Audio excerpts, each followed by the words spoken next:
Hello everybody, good morning and thanks so much for joining us today to attend Shaping Ireland's Creative Future.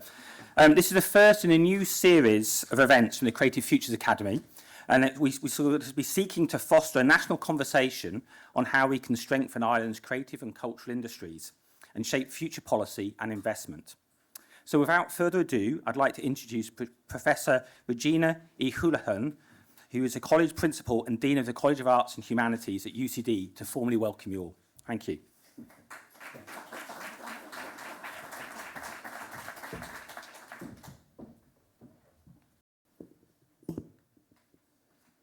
Gur maith Alex agus chum fáilte mhór óhanniu agus is mór an dhé dúine a lehéid de chlua a eiceil os ar góir. I would like to especially welcome you all this morning, and I have just come from Oireachtas na Gaeilge in Belfast this week, and I see my colleagues Deirdre Ní Choistín and Trevor O'Claherty and Shaw, and it's been a week of keeping the eyelids open, I think, from one event to the other. So it's just wonderful to continue this energy and the creativity in Ireland that we now witness. The purpose of today's event, and I'm very conscious we have a lot of speakers today, a lot of very distinguished speakers, and an array of creativity and discussion in front of us. So I won't keep you long. I'm excited myself to hear what is going to happen today and to initiate and to be participating in this discussion. My colleague, PJ Matthews, is the director of the CFA Academy in UCD as well, and I will be talking with PJ later. The purpose of today's event, to initiate a national conversation on the value of CCIS to Ireland. Now, those of us who have worked in the Creative Futures Academy and Louise's wonderful work and leadership, Sarah, David, and all of the people who are working with us in this initiative, it has been a journey of initiative, of many new, exciting collaborations, and that is one of the key elements of what we're doing today, to expand the interest, to expand the collaboration, and to avail of the expertise that we now know is all around us on the island of Ireland, in Europe and globally. To highlight the need for collective action to drive policy and investment for the sector. Of course, this is key to what we do, and it has proven to be very, very beneficial in allowing us to develop what we've done so far. To influence Irish policymakers in education, arts and culture and CCI's creative cultural industries, which has also allowed us to develop in education ways of bringing internships into what we're doing, micro-credentials and collaboration between, for us in particular, between UCD, NCAD and IADT.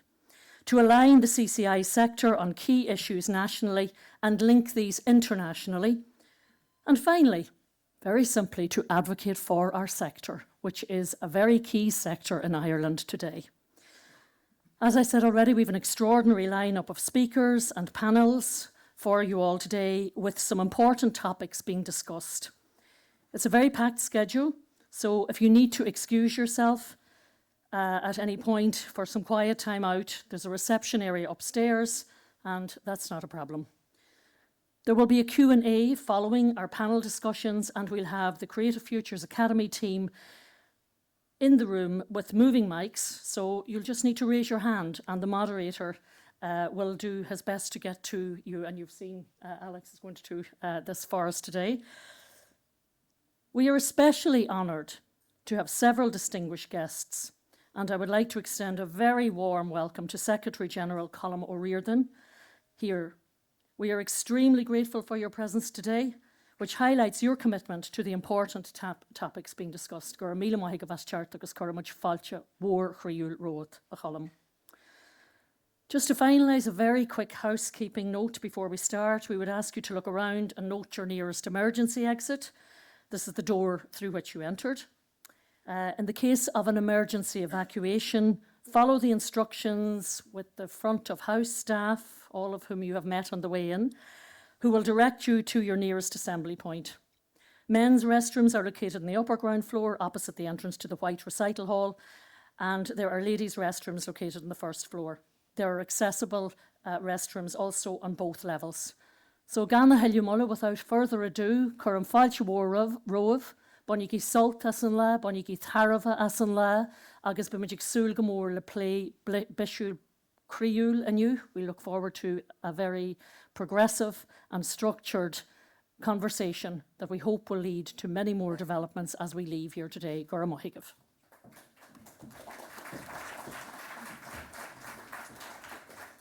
Thanks so much, Regina. So I'd like to welcome our first speaker of the morning, Dr. Colm O'Reardon. He was appointed Secretary General of the Department for Further and Higher Education, Research, Innovation and Science in September 2023. Before coming to the department, he was head of the Strategic Economic Development Division in the Department of Finance. In previous roles, he was Secretary to the Commission on Taxation and Welfare and Head of Strategy and Policy at the Department of Health. He's a graduate of Trinity College Dublin, Churchill College Cambridge and Wolfson College Oxford. So I'd like to introduce Secretary General, Department for Further and Higher Education, Research, Innovation and Science, Dr. Colm O'Reardon, to the stage to talk on Ireland's future skills, talent and innovation. Thanks so much.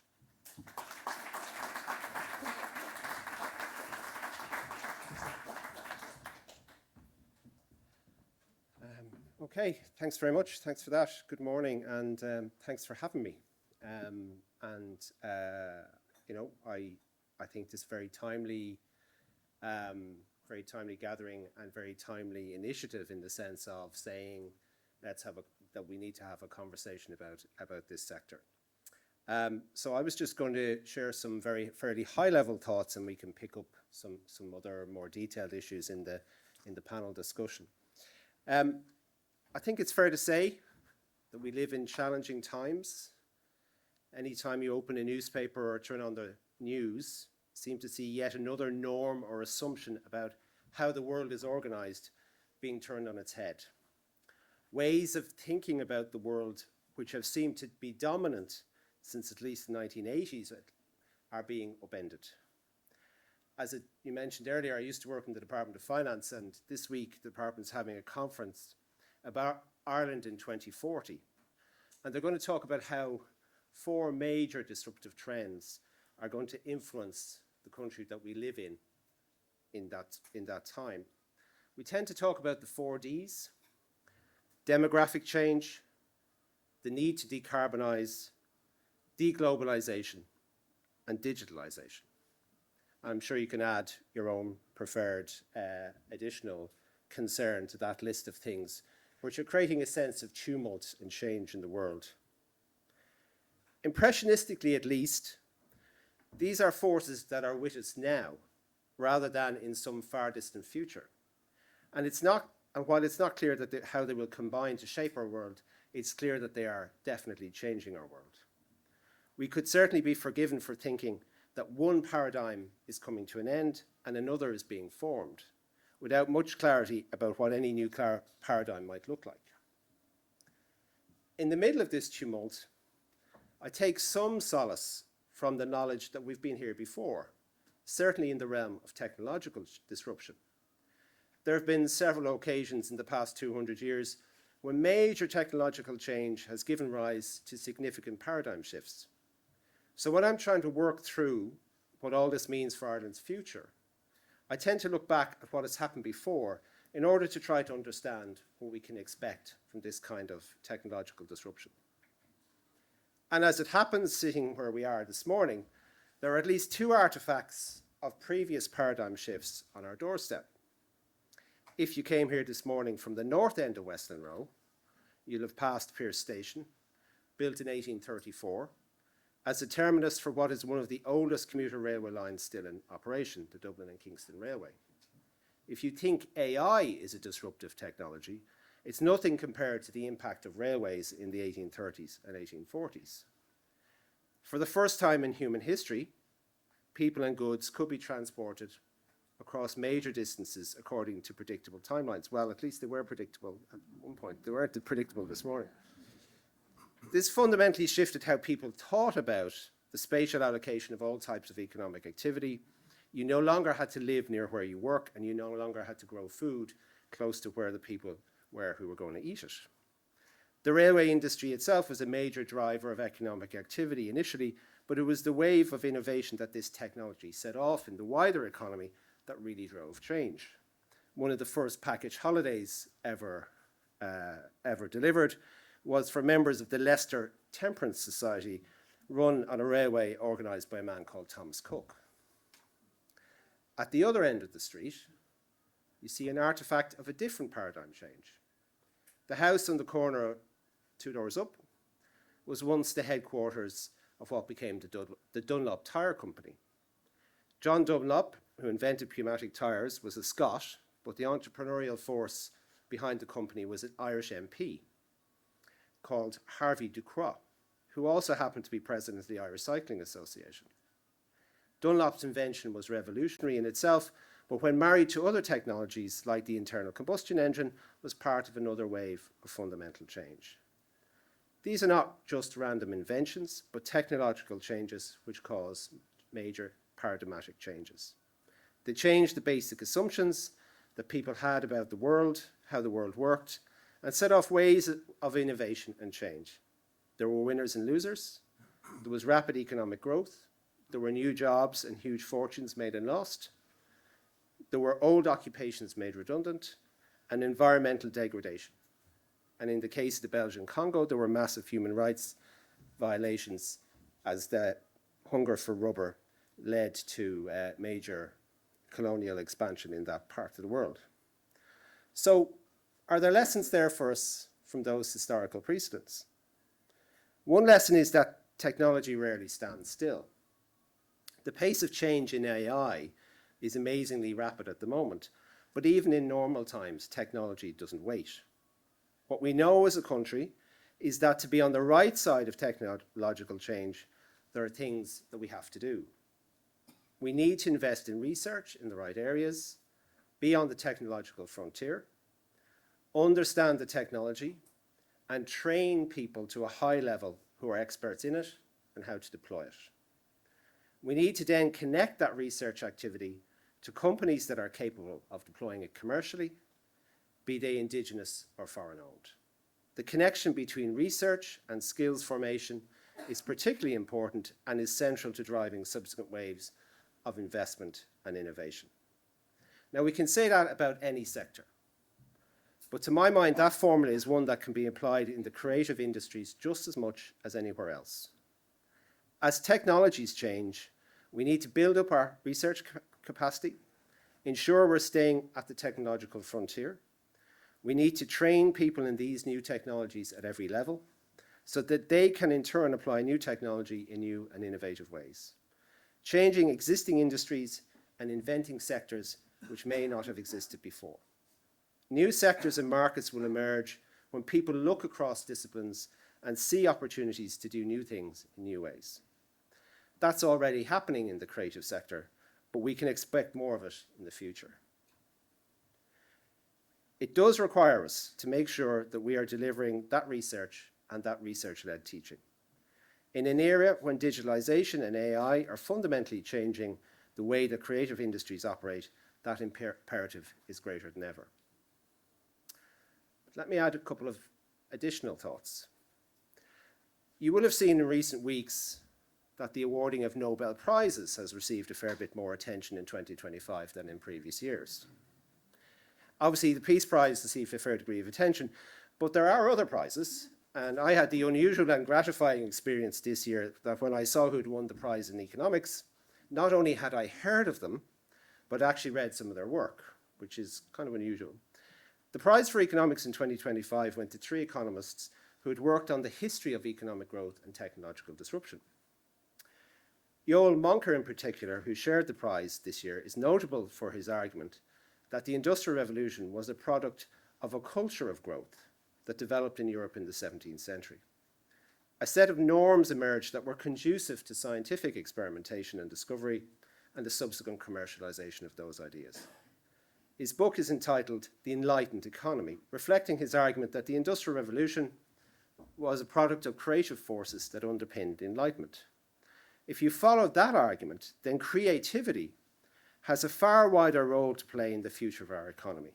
Having a strong creative culture, not just confined to what we now think of as the creative sectors, but encouraging a spirit of creativity more widely, will be an important part of making the most of what the new technologies offer. If we are on the verge of something very new, then having a very strong creative culture is hugely important. If the world is somehow changing in fundamental ways, then we need people who can imagine the world anew. We need to have the creativity to see across disciplines. It's not just thinking outside the box, it's reimagining a whole new set of boxes. Someone suggested to me recently we need a new Georgian age. I'm not sure that title is going to particularly take off in Ireland, but perhaps we need a new age of enlightenment. Whatever we call it, it's also true that the creative industries play a wider societal role, not just in inspiring and entertaining us, but also part of our democratic culture. In an era when democratic norms are being challenged, it's important to remember the importance of having a variety of voices in our society and holding up a mirror to ourselves. That's a role that creatives and the creative sectors have always played, and I'm sure will continue to play into the future. They're just some thoughts, some high-level thoughts about how we might think about this conversation in a very broad sense, and look forward to continuing it in the conversation across the morning. Thanks very much.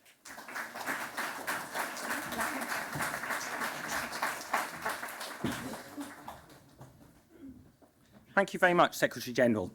So next up this morning is our keynote talk by our esteemed guest, Professor Paul Moore. Professor Moore joined Ulster University in 1999 and has been instrumental in shaping its creative arts and industry strategy. He served as head of the School of Creative Arts and Technology and later as head of communication and media.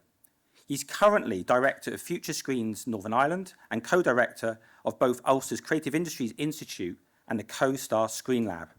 He was appointed Professor of Creative Technologies in 2009 and has received a National Teaching Fellowship. He was named Ulster University's Senior Distinguished Research Fellow in 2024. His research integrates creative practice, theory and education.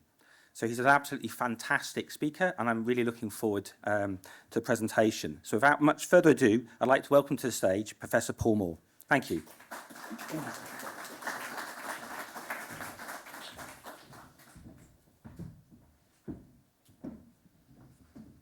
Thank you very much. First of all, I'd like to thank everyone involved in giving me the invitation. It's an absolute privilege to be here. And I was delighted to hear Regina's comment because it's been wonderful, and I'm just going to go upstairs now and take some time to myself.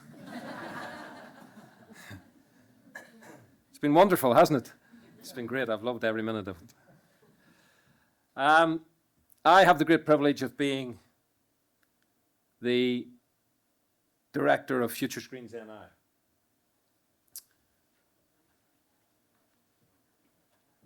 Future Screens NI was established in 2017. It was funded by the UK Industrial Strategy Fund, and its aim was to develop the creative industries within the region. We had been working to get to this for about 5 years. And the thing to remember is that if you're going to get involved with the creative industries, it's a long-term project. It is not a 5-year project. It is not a 3-year project. It is a 15-year project. And we're about halfway through it at the moment. This thing cannot be done overnight if we're going to do it seriously. Future Screens was funded then by UK Industrial Strategy until about 2023, and then the Department for Communities came in and funded us for another 4 years. We look as though we're going to be asked to continue for another 2 years, because the Department for Communities has just launched a new strategy called Heritage, Culture and Creativity, which they would like us to network and be involved in helping them deliver. In that period, the UK Treasury would tell us that we have created 610 jobs. On an investment of 9 million, we apparently have brought inward investment of 141 million, aligned funding. And we work in a partnership of about 302. Some are big partners, NI Screen, some are slightly smaller. We've got the Arts Council NI as a partner, and that was important because there was huge uneasiness and suspicion of Future Screens NI by the artistic community. So we went in there and said, okay, let's get into operations with you. And we run joint awards with Arts Council NI, whereby we give money to artists to allow them to use emerging technologies to enhance the practice they already do. Not to ask them to do new practice, but to enhance the practice which they're already involved in. We have Northern Ireland Screen, BBC, and all of those partners come together to make Future Screens NI. I'm the person who's fortunate enough to get up and talk about it, but Future Screens NI is not me. It's not the 4 people who run it. It is that partnership and that network which makes the region work and which makes the region operate. What do we base that investment and those investment ideas on?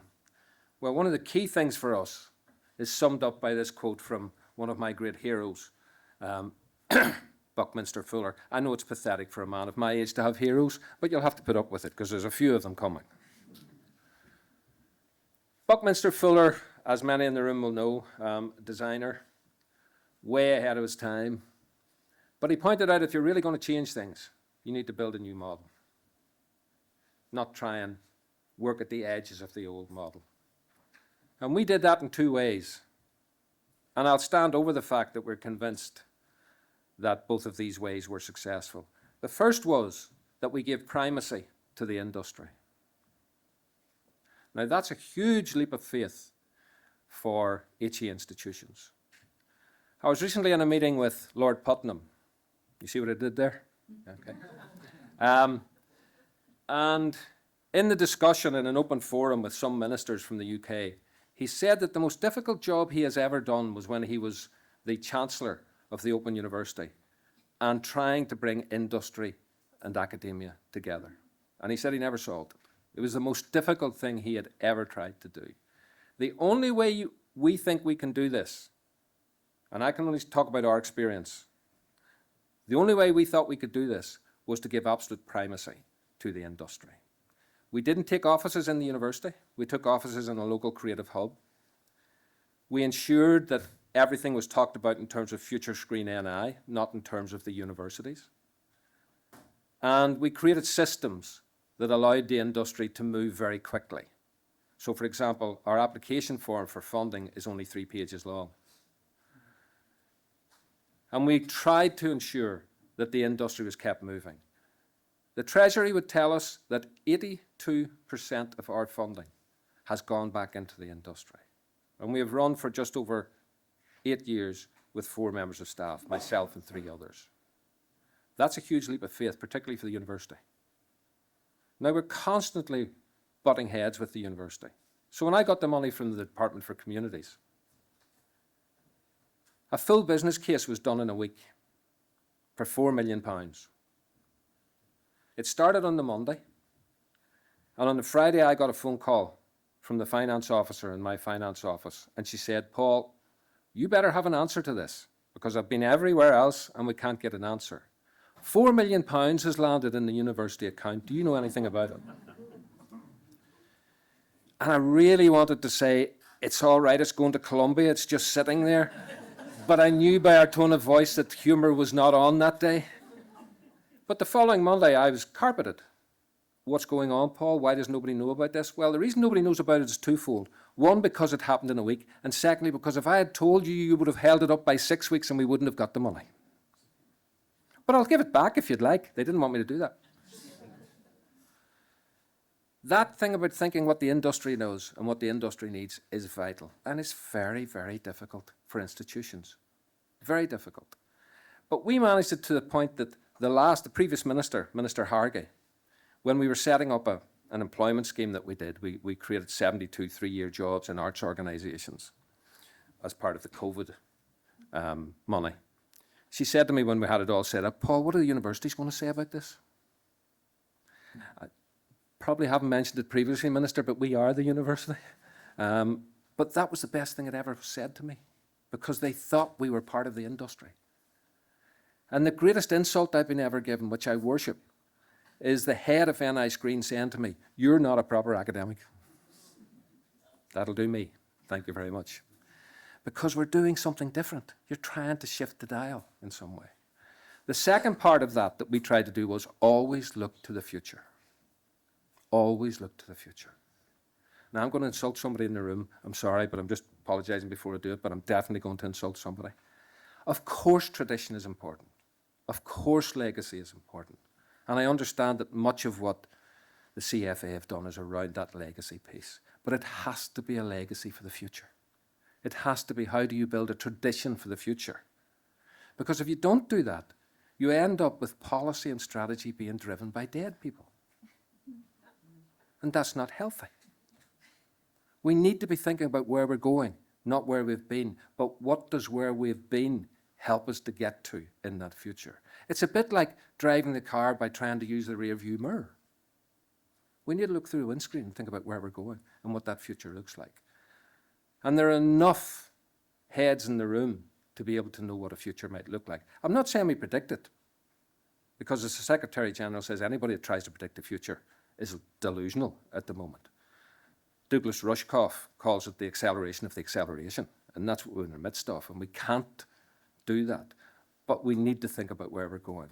For us, then the next piece was building a narrative.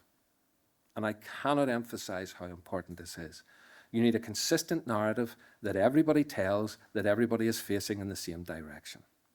And it's a narrative that you can fight about in closed rooms, but when you get into open rooms, everybody tells the same story. And we decided very early on, and I was very taken with the fact that the Secretary General consistently used the term creative industries. We dropped the cultural industries piece because that's a complication, because they're not really the same thing. And we wanted to focus. We wanted to focus on the creative industry piece. Now, we brought the cultural piece with us because that's inevitable. You can't bifurcate these things. But in terms of a narrative, we consistently talked about the industry and the creative industries.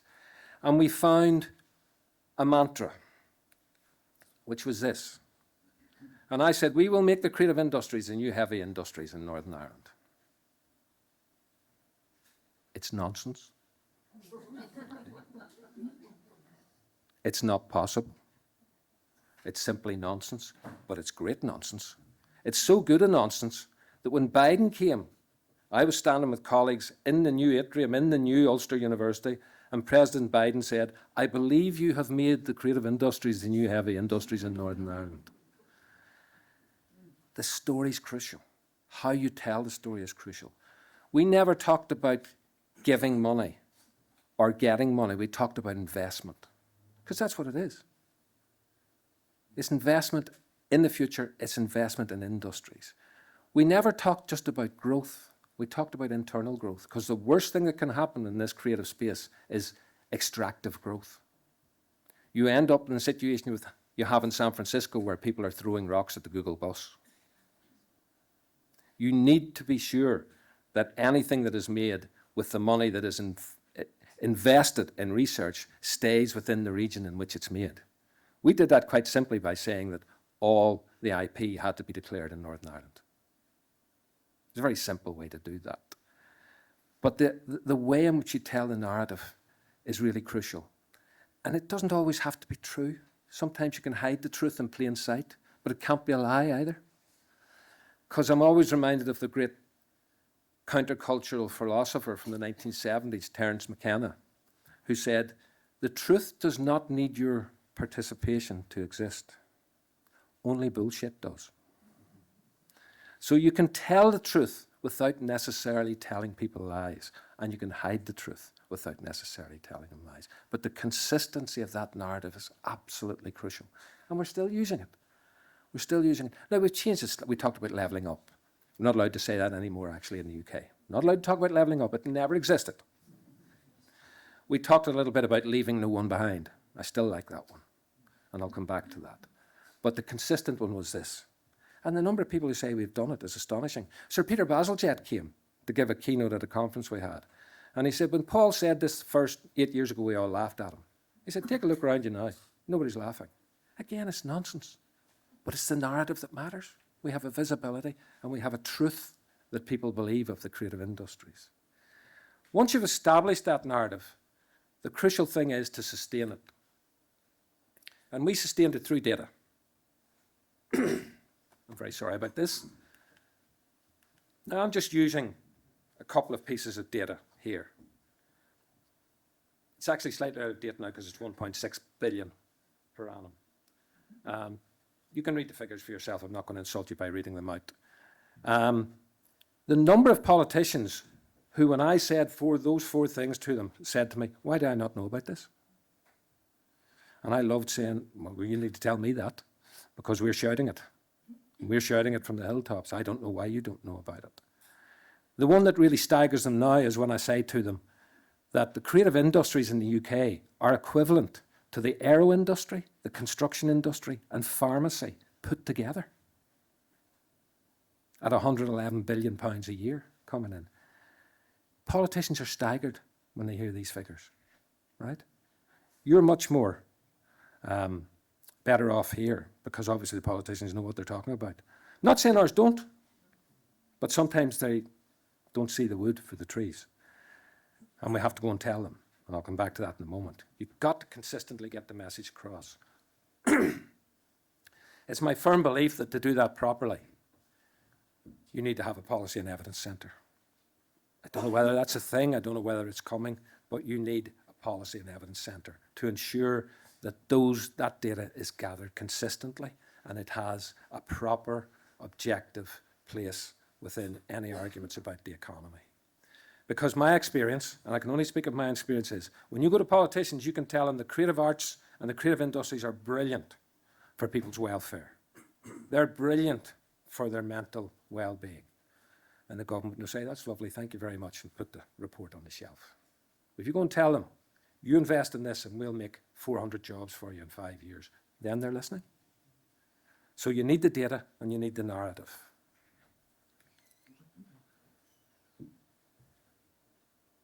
Just going to let this land, okay? I'd love to say, would you raise your hand if you work at an institution where this is the case? That's you two sacked for a start. You need to be able to take risk. Now, I'm not talking about lunatic risks. I'm talking about controlled risk within a space and building a risk strategy. The problem is that higher education institutions are established absolutely to make sure risk doesn't happen. So I'm constantly butting heads in that space. But you need to find a strategy that allows risk to take place, because there are moments where not taking a risk is the biggest risk you can take. Not going out and doing the thing that needs to be done is the biggest risk you can take. For us, again, we found a way to articulate that, and that was that we were involved in tactical opportunism. My VC loved that. He went around telling people, Future Screens uses tactical opportunism. It's not rocket science, but what it does mean is that we have our vision, we have our strategy, and if we see an opportunity that fits that, then we take that opportunity and go to the next level. And the number of opportunistic pieces we've had are many. But we do it always within the framework of the strategy and the tactics which we're trying to deliver. Doing that allowed us to get into discussions about big schemes like Studio Ulster and CoStar. Studio Ulster started as a city deal conversation. And I said to my two great colleagues, Frank Lyons and Declan Keeney, there's another thing there about collaboration, but I haven't time to talk about it, but you need two good collaborators. People who will say, no, you've gone too far this time, step back, or you need to go again. Somebody who has your back all the time. Somebody who will get in the car and drive and come to defend you, even though the thing you're accused of you actually did. You need collaborators of that kind to be behind you, and I've got them, and hopefully they think they've got it with me. But we said, could we get one of these city deals? Everybody said, you haven't a chance, it'll go to cyberculture, it'll go to fintech. What's the only city deal that's out the door in Belfast? Studio Ulster. And the reason is it's sexy. Politicians are happy to be filmed in front of a massive screen rather than a cybertech office. Cybertech will get it, fintech will get it, but we were the first out the door because it was sexy. And it created a narrative around the north of Ireland to build on Game of Thrones and go to the next level. But we also built an ecosystem, and this is the crucial part. This can't stand alone. It has to be an ecosystem which takes in all of these things. We've already talked about the industry. We'll come back to the community. We'll come back to the policy. The education piece, we set up a Screen Academy. We changed all our degrees to BScs rather than BAs. And we started doing industry-focused training. We just have a new director of the screen industries, and I'm saying it because some of you in the room might know her, Fiona Kilkelly. Wonderful woman, Galway. And she's coming in now as professor and director of the screen industries. So you're creating an ecosystem that allows this thing to develop, but what Future Screens is doing, it's creating the connections. It's seen as the honest broker. Now that you've heard me for 10 minutes, you're thinking to yourself, are they mad? Honest broker, have you heard them? But actually they see us as having no agenda, which we don't have. They see us as not having an agenda in the space because we're not trying to pull stuff back into university. We're not building PhDs. We're not building other kinds of postdocs. We're putting it back into the industry and supporting that industry to prosper in whatever way necessary.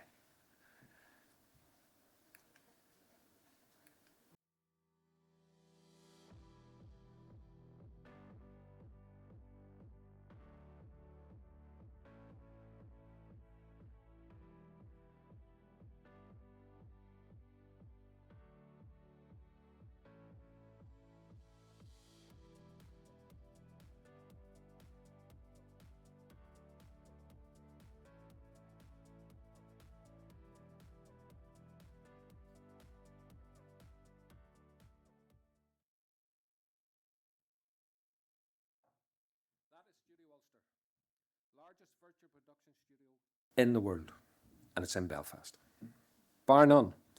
Sadly, there's going to be a bigger one in Sydney shortly, but at the moment, we're the largest. It's got the largest motion capture studio, and it's got the only full body and full face 4D scanning system in Europe. That came out of the narrative we created for the creative industries. It couldn't have happened if we hadn't created that narrative that this was possible within that space. Now, the university has brilliantly put a large sum of money into that along with local government and with the Harbour Commission. But what I would say to you is there's been a couple of runs of this, to my knowledge, here. You cannot do this without a partnership. No one company is capable of doing this because it's too big. And you need that government piece and you need that private piece in order to ensure that it can be sustained and has sustainability. Is it working? Well, we just did a BBC production about the Titanic, which seems slightly ironic, but anyway. And it was originally to be shot in South Africa, but when they saw our studio, they brought it to here. By doing that, they saved £6 million by not shooting in South Africa. They brought £2 million into the Belfast economy, and it was 70% less harmful to the environment by shooting in that space. Yeah, it's been successful. We've got a number of major pieces coming in, and I'm being told to stop, but I'm going to keep going. Just to let you see, that's what it looks like. That's the big stage. And the funny thing that night was, as you can imagine from these screens, there's massive heat comes off them, LED screens, and everybody sitting in there put their coat on because they thought they were kind of on the tip of Everest, and it kind of plays with the head a little bit. But it's an astonishing place. And now we have this to show the direction we're going in and where we're going. But it can't just be about that top end. We have to ensure that we look after the other end as well. So we've started this thing called SURF, which is Skills for Urban and Rural Futures. We go into disadvantaged areas. We give them the equipment. We identify 2 young people and we pay them to be mentors. We train them up in a software called Unreal Engine, which drives games, animation, and virtual production. And they then train their mates. Probably that thing has gained more traction than anything we have ever done. But I'll tell you something else about it. It's political. If we don't do this, then you're getting the rioting you had in the East Wall. Then you're getting the rioting we had in Larne. Then you're getting the rioting we have in the UK. Because everyone in this room, including me, is complicit in creating a gap, an access gap.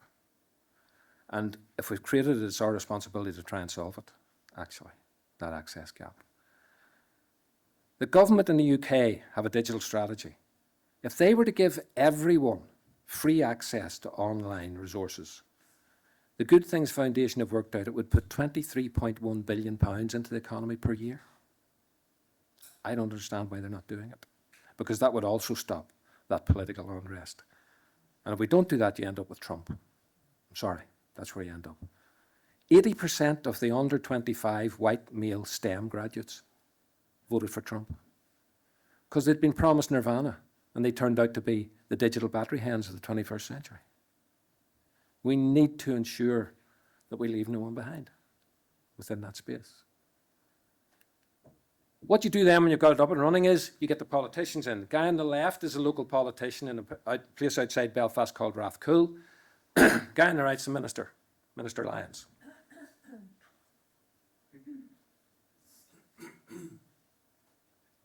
He talks about it. He talks about it to his colleagues. And then you have Prince William visiting. That's all I needed. That one photograph is all I need for the next 5 years. Because once you've done that, then you've made the narrative work. And interesting, the young lad to the Prince's left is a young lad called Tyler. And at a lunch once we asked Tyler why he was there. And he said, my grandfather worked in the rope works and he got skills. And my father worked in Mackey's engineering and he got skills. And now I'm getting skills. A whole new understanding of skills than what I thought it was. We've opened a new centre in East Belfast. He has just gone across to be paid by the university to be the tutor in East Belfast. He has not one qualification to his name, other than he's brilliant at Unreal Engine software. And what that allows these young people to do is to leapfrog the education system that has failed them and actually go into high-end jobs and do good work. I'm rushing through this, you'll forgive me. We do a lot of policy work because we've got that cultural brokerage. I've just finished doing a digital strategy for the Department for Communities. We were on the task force and we're working with Ofcom to develop media literacy, which I'm going to come back to in 2 seconds. So what we've done is we've built this ecosystem, and that's how it operates. Because we are at the center of all of those other things that you see. And that's 9 years' work to create that ecosystem. And all of these institutions believe that they need us. I don't know whether they do or not, but they believe they do. And that's the crucial piece in the way in which we operate. I want to finish very quickly with 3 things that I think are coming. And the 3 things we have to be looking at. I've already mentioned one of them, skills. Skills is the most crucial debate that we're going through at the moment. But not skills in the idea of some kind of abstract sets of tools that help you do a job role. It has to be much wider than that. And I think what we need to do is we need to think about how do we define literacy in the 21st century? What does it mean to be literate in the 21st century? And I had to go at a taxonomy for that. And I think that's what it means to be literate in the 21st century. If somebody says to me, where's the communication, where's the numbers, they get a slap. Because they can't work it out for themselves. That's what it means to be literate in the 20th. That's what our young people need to be able to do to survive in the 21st century. So why aren't we building literacy in that way? And a big piece of that is AI. Huge piece of it is AI. Now, there are 2 things I would say about AI. The first one is don't go into the waters yet because the sharks are still in it. Okay? MIT have worked out that 95% of the AI companies that have been set up have failed. The reason they failed is because they do not have AI literacy. And that's the space that we need to be in. We need to be telling and defining what AI literacy might look like within a more general definition of what it means to be literate in the 21st century. At the minute, most AI companies are making astrology look respectable. But that will change. And we need to be at the forefront of that debate. We do not need to use AI to double down on things we're already doing in the university. I was at a conference last week where somebody said we needed to use AI to really underline critical thinking. Critical thinking, in the definition we've always had, was dead when the internet was started, not now. I'm not saying critical thinking isn't important, but we need a new definition of it, not the one we were using 20 years ago and double down on it with AI. And already at the cutting edge of entrepreneurship in America, they're no longer talking about SMEs. They're talking about AIDEs, artificial intelligence designed enterprises, or IDEs, intelligence designed enterprises. And so we need to be at the forefront of defining what that literacy is and how that literacy works. And the last piece is we need to know that the platforms are changing. Meta are going through a legal case for monopoly, having bought WhatsApp and Instagram. Their argument is we are not a social media company because social media is dead. And they have evidence to show that 90% of the work that goes on in social media is not between friends. It is you and I watching short-form videos of cats. The short-form video is going to be the platform of the future. And it reminds me of Neil Postman's book from 2003, Amusing Ourselves to Death, where he said, now we're in a situation where people no longer talk in paragraphs, but talk in scenes. And we need to think about how that affects how we communicate and what that is within the literacy in the 21st century. I'm not in any way pessimistic about it. I'm hugely optimistic about it. I think we're at a moment where we can say to people, look, we're no longer prepared to accept that there are things we can't change, and we're only actually going to change the things we can no longer accept. And I'm not sentimental. I'm not spiritual in any way. Pretty pathetic, actually. But I do believe this, and we've seen it happening. That if you have a group of people around and they have a vision, and everybody sticks to that vision, and everybody faces in the right direction to the future will reach back and pull you into it. Because that's exactly what's happened to us over the last 8 years. You've been very patient. Thank you.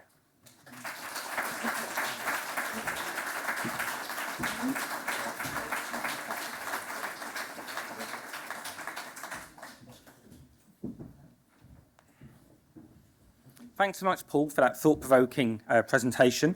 Could you, actually, if I can get you back on stage, because you're going to be joining the panel. The first panel this morning is going to be exploring the creative and cultural industries. It's going to be looking at its representative bodies, higher education institutions and policymakers, and how collectively we can build an ecosystem to drive growth in the sector and beyond. So if I could bring Paul back onto the floor. I could also like to welcome Charlotte Barker, who is the CEO of the Institute of Designers in Ireland. We have Dr. Abigail Ruth Freeman, Director of Research for Society at Research Ireland. Welcoming back again Dr. Colm O'Reardon, Secretary General. And the panel will be chaired by David Smith, who's the President of IADT. So thanks so much, and away we go. Thanks, Alex. Good morning, everybody. You're all very welcome. Great to see such a crowd here on a Monday morning. Paul, thank you very much for your presentation, and Colm, likewise. Colm was delighted to hear what you said about the centrality of the creative industries in the future of our economy, and Paul's very considered provocation there around what government and policy makers can do to advance the interests of the creative and cultural industries. So kind of interested and delighted that you obviously have cross-functional expertise, having been in other departments. Where do you think we are from a policy perspective at the moment in Ireland, accepting that the UK and Northern Ireland and Europe are a little bit more mature in respect of their policy environment to support what Paul has achieved? But where do you think we are? What do we need to do? And then my follow-on question will be, what can we do as higher education institutions and our partners in industry to enable you to do your job in respect of policy? Yeah, this is where the civil servant kind of thing, the diplomatic instinct is necessary. How do I put this? I don't know, is the answer, David, right? And when I say I don't know, what I mean is I was very taken with Paul's presentation about the notion of the narrative, right? I don't know what the narrative is. And I'll be frank, I've been looking for it, okay? So I got this job 2 years ago, and I started coming to see yourself and Sarah and other people in what are excellent higher educational institutions in this space, and who, you know, where you walk into some of the places where we do teaching and learning in the creative industries, you get a feel that sometimes, frankly, you don't get in other institutions. Okay, the quality of the students, the kind of work that goes on, the feeling, the vibe. When you say to yourself, okay, what's the plan here? I'm not wholly sure. Okay, and I don't really know what the narrative is. And I've asked, okay, and we've talked to colleagues in other departments, and there are bits in different departments, but I think we could definitely collectively join it up a bit better, right? And I think if we were talking about, and we've talked, see, Tanya's here, and we've talked a number of things about how can we take this forward. I do think I think we probably do need this conversation before we know what we're going to do next. So I was very taken with Paul's point around this idea of, well, we need a narrative about what it is we're trying to do. And what I tried to say this morning is there's basic stuff we know from other industries about what works, and whatever we do here isn't going to be that much different from what works in other places. But I do feel that we could be better at explaining, well, where's this going to go, what's possible, what could we, and you know, I thought Paul did a fantastic job of explaining that. I don't need to repeat it. I thought it was very clear, and I'd love to have that here, and I think we need to get to that. What was your follow-up question? Well, what we can do to help you in that respect, so you said about having that consistent narrative, certainly the CFA and acknowledging Tanya's leadership in Creative Ireland as well. Yeah. I think we would maybe collectively recognise that we always haven't been as coordinated in our messaging. So are there levers that we can pull as higher education institutions, or are you compelling us to come together, you know, collectively to give you that narrative to influence policy? Well, I suppose it's like everything else. You have to, and again, summarise very well. I mean, you have to sort of say, this is the potential this thing can deliver. I do absolutely agree that some hard numbers help. I mean, like, I've never, how do I put this? I've read more budget submissions about things that will pay for themselves than I could count, right? No one ever buys that. You know, it is about investment and return, and it is about saying, look, we think if we look at, here we are on the cusp of a new technological revolution, whatever way you want to put it. We know we have potential to do something here. This is what it looks like. This is how we can put hard numbers behind it.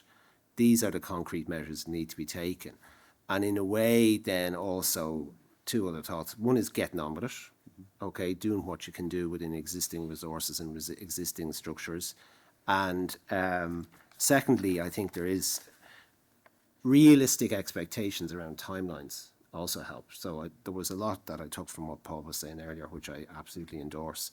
Sorry if that sounds a little bit nebulous, but if you're starting a conversation, I think you have to say to yourself, okay, well, can we create a vision? Maybe we could be, let's say, what's the vision here? Are we reasonably clear and realistic about what can be done? Can we put some numbers behind that?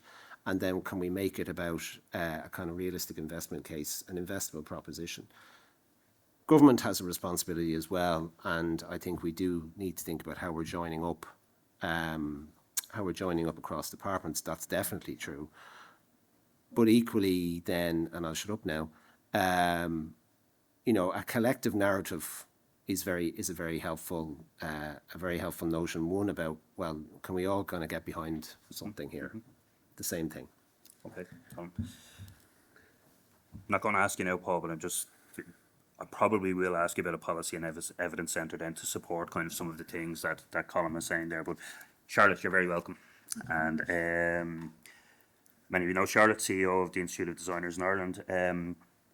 She kindly shared with me on Friday last some top-level secretive research that she's undertaken with support from Tanya and Creative Ireland around the future of the design industry, and they've gone deep and wide in respect of trying to anticipate what we need to do to support future economic growth, but also how our sectors are transforming and how it may impact on higher education. So Could you give us some insights this morning, Charlotte, just on what the research is saying now concerning future design disciplines, and I suppose what the designer of the future may require in respects of skills and subjects or aspects that we're not teaching yet?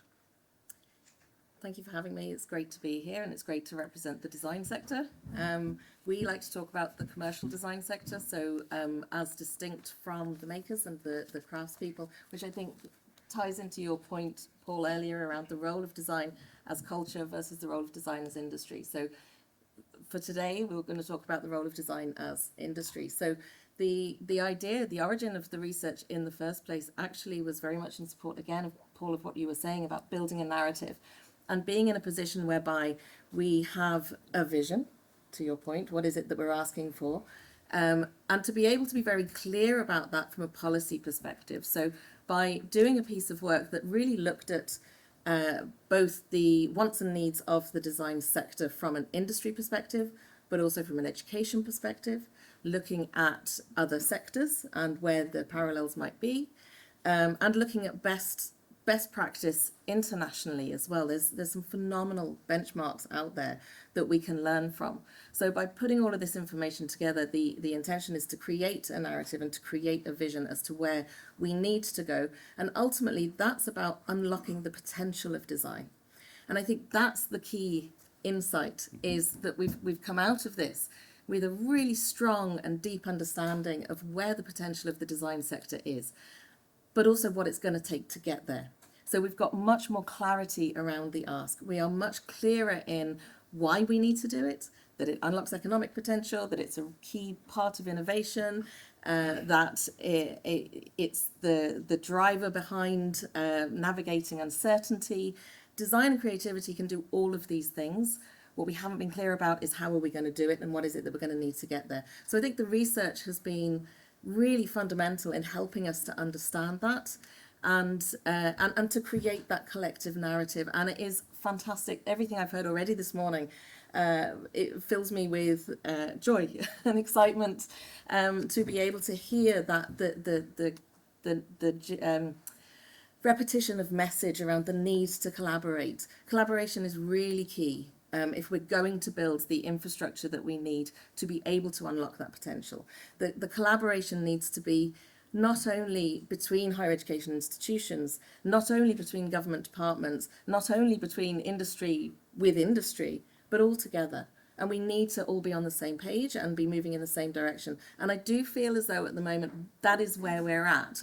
This is the time where we have all of the pieces, all of the strands coming together. We're building those relationships. We're building those collaboration opportunities. Really excited about the role of Research Ireland in this. There's lots and lots of opportunity that we have now to really unlock that potential for design. And I think if we look then at the skills piece and what's needed, the thing that came through very clearly was the need for both T-shaped and X-shaped designers. So we need, X-shaped designers are those who have this broad understanding of design, what it can do and its role, and they will work and intersect with others who have a deeper understanding of a particular discipline, because design is complex and we know that, and that doesn't help our narrative when we try to explain what design is and what design can do. It's complex. So we need X-shaped designers who are going to work really well across understanding what the potential of design is, but also where it intersects with not only other design disciplines, but other industries. And again, the role of science, we've talked about this before, where this intersection happens and the collaboration that's across those with the creative mindsets and skill sets and those with other skill areas and industry areas. That's a really exciting thing. So to develop a set of X-shaped designers will be necessary, but that is not at the expense also of the deep expertise, the T. We need those deep experts as well. We need the core skills in design, the craft of design. We need typographers. We need, I'm going to call it expression engine. That's not what it's called. What's it called? No, your Unreal Engine. Thank you. Yeah, Unreal Engine. We need those deep expertise as well. So we can't create this sea of generalists. we really need that deep expertise as well. Can I just ask you, just for the audience perspective, your research insights, are you looking in other jurisdictions? Are there any jurisdictions that you feel are, you know, leading your thinking or informing it? And at a national level, are you engaging across government departments? You know, and so what's informing the insights that you've got? Yeah, the intention from here with the research is we would love to share it with every department. We would love to. I will peddle it next year around every department that will listen to me. But I think it's really important. And again, yes, out of sector, absolutely. We're working closely across equivalent organisations in Europe, but also looking at real best practice areas. You know, we love what happens in Singapore.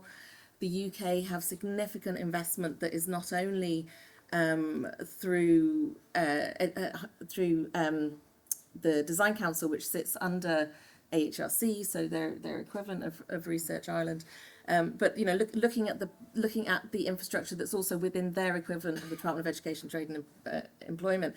You know, there is infrastructure, there is personnel who are dedicated to the creative industries across the all the different sectors, and that's the infrastructure that we need to build. Okay, thanks. Paul, I don't know where to start. Certainly if I was your VC sitting in the audience and, you know, the kind of, the disregard you showed for university, I'm not sure you'd still be in a job, but anyway, it needed to be said. The fact, the primacy of industry over the HEI's priorities is very, very clear to me there. So I want to come to the Policy and Evidence Centre in a second, but when you put aside the core business of the university of teaching and research, you know, that's a huge shift in thinking. And how do you get the leadership? How do you get your colleagues to accept that the university can contribute in other ways beyond our core business? You know, what levers do you pull, you know, to push, you know, kind of ideas around, you know, the regional impact? SURF is a really good example, but, you know, you're moving into entrepreneurship, innovation, and, you know, beyond the core business of the university. Well, I think what we tried to do was to argue that the core business of the university was to be in the community and was to be in the business world. Yeah. Otherwise, why are we there? And we built a focus on impact. So in the REF exercise in the UK, we got 100% at 4-star in terms of impact for this. We then started to bring in funding. I'm saying this not as self-aggrandizement, but in an answer to your question. Since 2015, I have brought in 21.7 million in research funding. It's the highest individual funding income in the history of the university. That makes them listen. But then the other part of that, Paul, is 82% of it has gone back to industry. Yeah. So it's almost a pass-through, which again is a new way of thinking about actual research. You got to get into discussions with you got to get into discussions with the Pro Vice Chancellor and say to them, "I'm sorry, you're not getting any estates because I have no offices here. Okay. Yeah. I'm sorry, you don't need that. That has to go to the industry." Yeah. But then the industry starts leaning as well. So the Northern Ireland Screens and the Arts Council, they come back and lean as well. Yeah. And what happens is you're seen as a part of the university, which is off the university, but not off the university. Yeah. And so you create a new model. It's the Buckminster Fuller piece. Now, how do I want to put this? I was of an age when I started this that it didn't really matter if they threw me out. And it's a serious point. You know, it's hard for younger academics to take those risks. So you need to think about who's doing this within the space. You know, and I was in a position where I could say to the Vice-Chancellor, well, would you like me to give the money back, Vice-Chancellor? You know, you have to be in a certain position to be able to have those debates and to have those arguments. So that there's a way in which you construct it. The trouble I'm having now is building succession. Yeah. Because the young people coming through are saying, there's no way I'm taking that job on. Yeah. Because they see that they're going to have to get into arguments with the Vice-Chancellor. They're going to have to get into arguments with people. They're going to have to deal with politicians. And that's a bit scary, with all due respect, Secretary-General. Going into those spaces is a bit scary when you're trying to do those kinds of negotiations. I love the fact that you said, I don't know. Because one of the reasons we've been successful in that policy space is because we went and gave some of our ministers answers to problems they didn't know they had. Yeah. Just on that point, you mentioned the value of a PEC, so Policy and Evidence Centre. You might, again, for colleagues in the audience that may not be familiar with PEC, just explain, because it was very, very clear that, objective, verifiable data was a lever for funding and additional resources there. And how have you engaged with the PEC, and what's the value that you found in it? Yeah. I just want to give a shout out and embarrass him to Dahi in the audience, because Dahi was the person who produced our data. So we owe you a great deal, Dahi, and thank you. That was the piece that Dahi did when he was working in the institution in Belfast. It's not the University of the Year in the UK. Okay, that'll be lost on a number of people. But there's two institutions in Belfast. There's Ulster, which is University of the Year, and then there's Queen's University, which isn't University of the Year. My vice chancellor will be all right now, wouldn't he? Yeah. That's an interesting university league table. It's top and bottom. It's another narrative. It doesn't mean anything at all. Trust me. The Policy and Evidence Centre was established as part of the clusters in the UK. And it was, as its name suggests, it was to go out and find the evidence to develop policy initiatives within the space. I was lucky enough to be involved. We co-funded it as part of the consortium in the first one.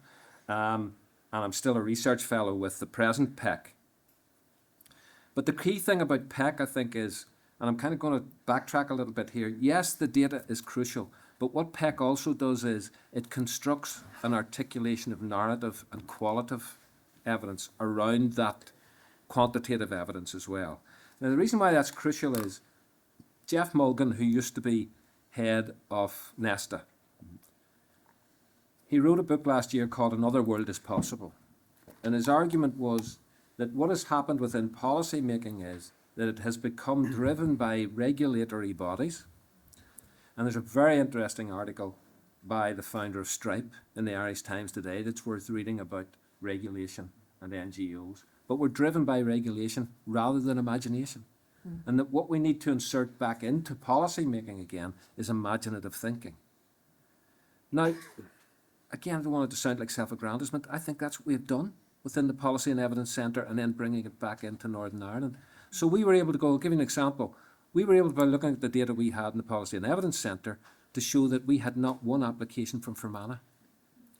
So we were able to go to government and say, Minister, it would be very good for you if you did something in Fermanagh. So using our money, he set up an Envision lab, and we appointed a research associate, and we now have 20 applications from that region. The Minister did it, we didn't. Yes, of course. Of course. But we funded it and told him he needed to do it. Thanks, Paul. Ruth, you're very welcome. I'm going to identify you as our critical friend. I think many people in the audience, particularly those in higher education or creative practice, we find ourselves sometimes speaking in an echo chamber. We've kind of repeat ourselves on a lot of these kind of topics. So I'm particularly interested from your perspective in Research Ireland and professionally, what capabilities, partnerships or strategic moves you think that the creative and cultural industries could affect to kind of accelerate the growth. That's from an industry perspective, but then also from a HEI perspective to kind of more actively influence kind of maybe research policy or research funding. Yeah, thank you. And I mean, it's such a privilege to be here. I mean, I've been lucky enough to be part of these conversations, I think, over the last number of years. But as you sort of point out, my own background is in science. I'm a geneticist originally, and I spent most of my career in Science Foundation Ireland, where we kind of had boundaries around what we could fund. And it became clear, over the last number of years particularly, that our elbows were bumping up against those boundaries. We were confined really to funding in the STEM areas, but yet we had a really strong focus on impact, and it became really clear that you can't make impact by just funding in that bubble. You need to break down the silos, and you need to be able to reach into those broader range of disciplines. But I'm really struck by what Paul said and others about imagination, because actually imagination is at the heart of all research, because it's all about imagining how things could be different, how they could be better, where we want to go together. I often think, when you reflect back to the late 70s and putting people on the moon, like that was a force of imagination, and it's something that we failed to replicate, even with far more advanced technology, probably because of regulation and things like that. But the force of imagination maybe isn't in some of the things that we've done more recently. So I do think we need to reclaim that. And again, not to hark back to the past, but I mean, I do think, you know, with Science Foundation Ireland, there was a vision for Ireland which was very focused on certain sectors. And, you know, that was 20 something years ago. It was focused originally on life scientists and ICT, digital technologies. And I think when we look at our economy today, we can see the benefit of that really focused investment. And I'm learning much more now about what we've done in research in the areas of arts and humanities and social science. And the reality is the majority of the investment has been into PhDs. Yeah. And I think that's been a, you know, when you talk about that deep T-shape, that's something that we need, but it's clearly not enough. And then I suppose the positive that I would take is that we do have some experiences that I think we can take from those other industries. I mean, Colm made that point, you know, maybe some things are not so different. And one of the key factors is, you know, the industry needs to be a really big part of the voice to say, well, what do we need and what do we think we're going to need into the future? But I think that's a big role for HEA, helping industry to sit down and imagine not just 2 years, 6 years, the next cycle, you know, for shareholders, the next paycheck for the people working on the project. How do we think further? And I think that's the bit that government needs to invest in. It's about de-risking some of that imagination and thinking for the longer term for the sector. And I do think we have structures that we've used in the past that have made that work. And they are collaborative structures where everyone's voice is at the table. You have government, you have academia, you have industry, and you need funding to make that happen. And you also can't do it for everybody. I mean, that's kind of the hard bit to say, and it's like Colm saying, I mean, we turn down most of the applications we get for funding because that's just the way the world works. There isn't enough money for everybody. So I think, you know, that's where the hard discussions have to happen. Who comes to the table? Who can come up with the narrative that will capture everyone's imagination? You know, that Colm can take into the department and sell to the minister, you know, that when our international reviewers hear it, they go, yeah, that makes sense for Ireland. That makes sense with that group of people. You know, that will really add value in a way that makes sense. So, I mean, I think, you know, Sharon and I have talked a lot about kind of the breadth of this sector. So I think that's why today is really helpful, and hopefully there'll be more conversations about what can we really do to add value, and also how do we tell the story to the broader public. I mean, that's been a big part of my work with science because, you know, we talk about designing better health systems. We also talk about industrial design, product design. We talk about kind of the creative industries like film or animation. You know, they're all very different stories when you're talking to sort of the person in the street. So how do we put a narrative around them and get people to understand why research is important? Because that may not necessarily be obvious to everyone. So I think like we have some work to do, and that's okay. I mean, it's great to have Research Ireland now. We have a platform at least to have that conversation. I'm just very mindful of time. Paul, go ahead. Point in the back of that, sorry, David. I mean, I think we're at a moment where that happens because we're in the midst of second phase convergence, where the space between science and the arts and those things disappear. And I mentioned Francis Crick earlier, the man who invented DNA. He consolidated DNA when he went to San Francisco because he was interested in poetry and became lifelong friends with a beat poet called Michael McClure and got involved in psychedelia. You can work out for yourselves what that is. But that's when he consolidated DNA. So the space between the science and the arts and the creative industries is nil. And the softwares we have now are reducing that all the time. And I think we're in a moment where we can exploit that. Yeah. Brilliant. Thank you very much for that. It's very encouraging for you to say that, as you say, you recognise the value of that broad creative industries as you outlined there. But do you think your colleagues in Research Ireland, they have a deeper understanding about that value, about bringing creative practice-led research, creative research, you know, from the periphery into the centre, as you say, to kind of be part of that collaboration and to understand, I suppose, the distinctiveness of it relative to maybe, say, science-based methodologies and historic funding models and etc. You know, so yeah, I mean, look, we're still kind of a new organisation, so I think, you know, we're still forming, and we will need to make sure that we do. But I mean, it was interesting because, you know, Science Foundation Ireland was established, and then about 10 years after it was set up, the Discover Science and Engineering programme was moved into it. And again, I think there was a fear there, you know, that wasn't hard science, that was out talking to the public. I mean, that's the soft stuff around the edges. But, you know, that's something that, you know, I think it's fundamentally changed the organisation. So actually now, and I have a wonderful social scientist, Dr. Rachel Ardale, who just joined us recently as the head of public engagement with research. I mean, really no conversation now happens in Research Ireland without thinking more broadly about, well, how do we think about this in terms of all industries, all disciplines, and leaving no one behind? Yeah. Because, you know, there is this sense, I mean, who knows how true it is? I mean, I didn't live 100 years ago, so maybe it felt just as fast then, but there is certainly a real feeling now, that acceleration of the acceleration. Yeah. People feel like they're being left behind by these conversations. So, you know, this idea of society moving ahead at the speed of trust rather than just the speed that the fastest person can go is something that we talk about. And I think, you know, imagining where we're going is part of building that trust. And that's something we can only do together. Yeah. I mean, that's just seems like there's no other way to do it. Or we end up with people feeling left behind, and then we don't get where we want to go. So I'm not saying we're there yet, but we will make sure we are there. Good. Alex, as moderator, do we have time for questions from the audience? Maybe a couple. Okay. So, anybody have a question?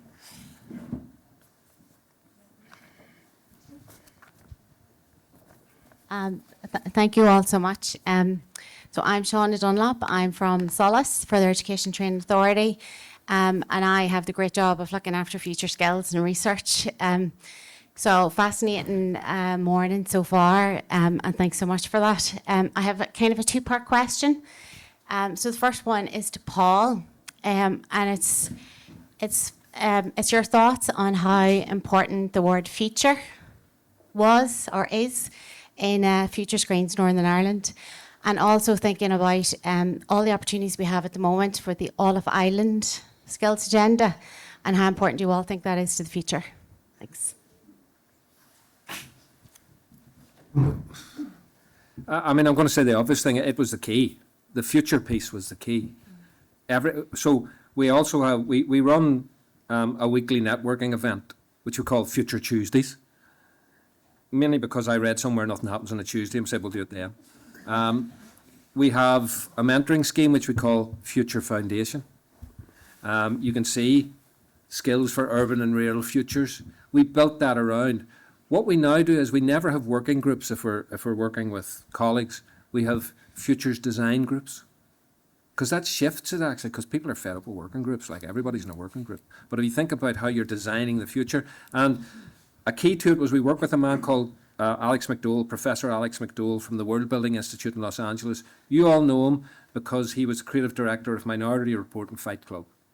But he has this institution where he develops the future. And so we work formally with him to build ways in which you build it. But the future was absolutely crucial. The shared island piece, and then I'm shutting up, that's vital to us. Absolutely vital to us, particularly through Studio Ulster. And again, I'm trying to think of how to diplomatically say this. It's crucial that when you get into this space, you do not start 10 years behind us. We need you to work with us and start where we are now. Because we need your crew. We need your crew to be trained to work in Studio Ulster.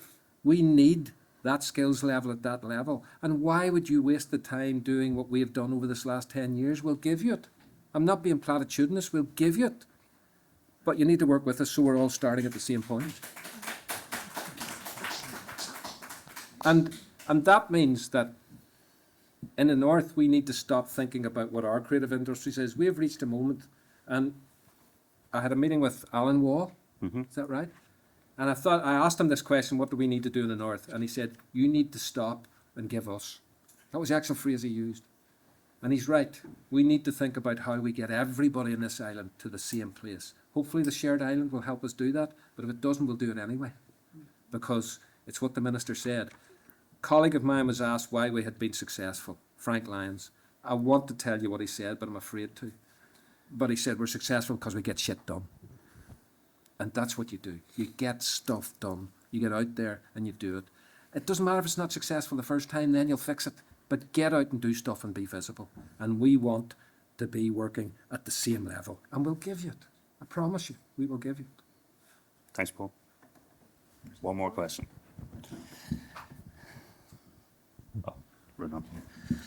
Hi, thanks. Ronan O'Reardon from IDT. A quick question for Colm. I was Just interested on, you picked up on the point about the industrial revolution and railways and the impact.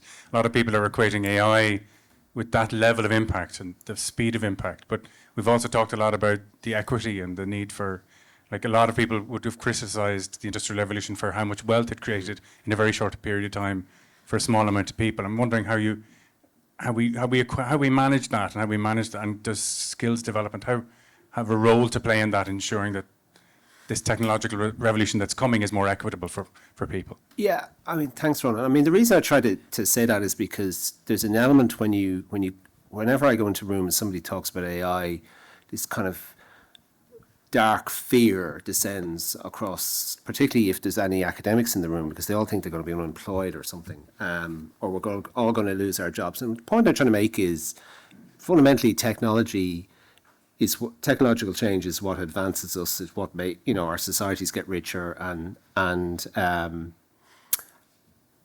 people get opportunities that didn't have before, and you can do things on big screens that you couldn't have done before, and so on. So somehow or other, this technology seems to have induced a certain level of fear in people that other technologies don't. And I'm not quite sure why that is, but I mean, there's no doubt in my mind that if you want those technologies to be shared, then education and skills formation are absolutely essential at two levels. So first of all, the people who will build the AI, very small number of jobs will be created in the construction of AI itself, right? Very small number of specialists. It's the broader diffusion of technology across society that'll really drive on change. That's true of every wave of technological change that we've seen. There's been about 6 or 7 of them. And it's up to us to develop skills, and a colleague from Solus made the point, that'll happen across, it's not just PhDs, it happens across the whole of society at every level of educational attainment. So yeah, the short answer is we have to get a handle on it. We need to be able to operate at the highest level of technological change, and we need to really understand these technologies and how they work. But we also need to deploy them in every industry, and that's true in the creative sectors as well. There'll be a whole range of different skill levels that'll be required to adopt these technologies and use them, and we'll have to provide training opportunities for people, not just in the universities but across the whole of the piece. Thanks, Colm. Okay, time to wrap. I'd just like to thank the panel for their contributions, Paul and Colm, for your opening remarks, and thank you for the questions from the audience. Alex.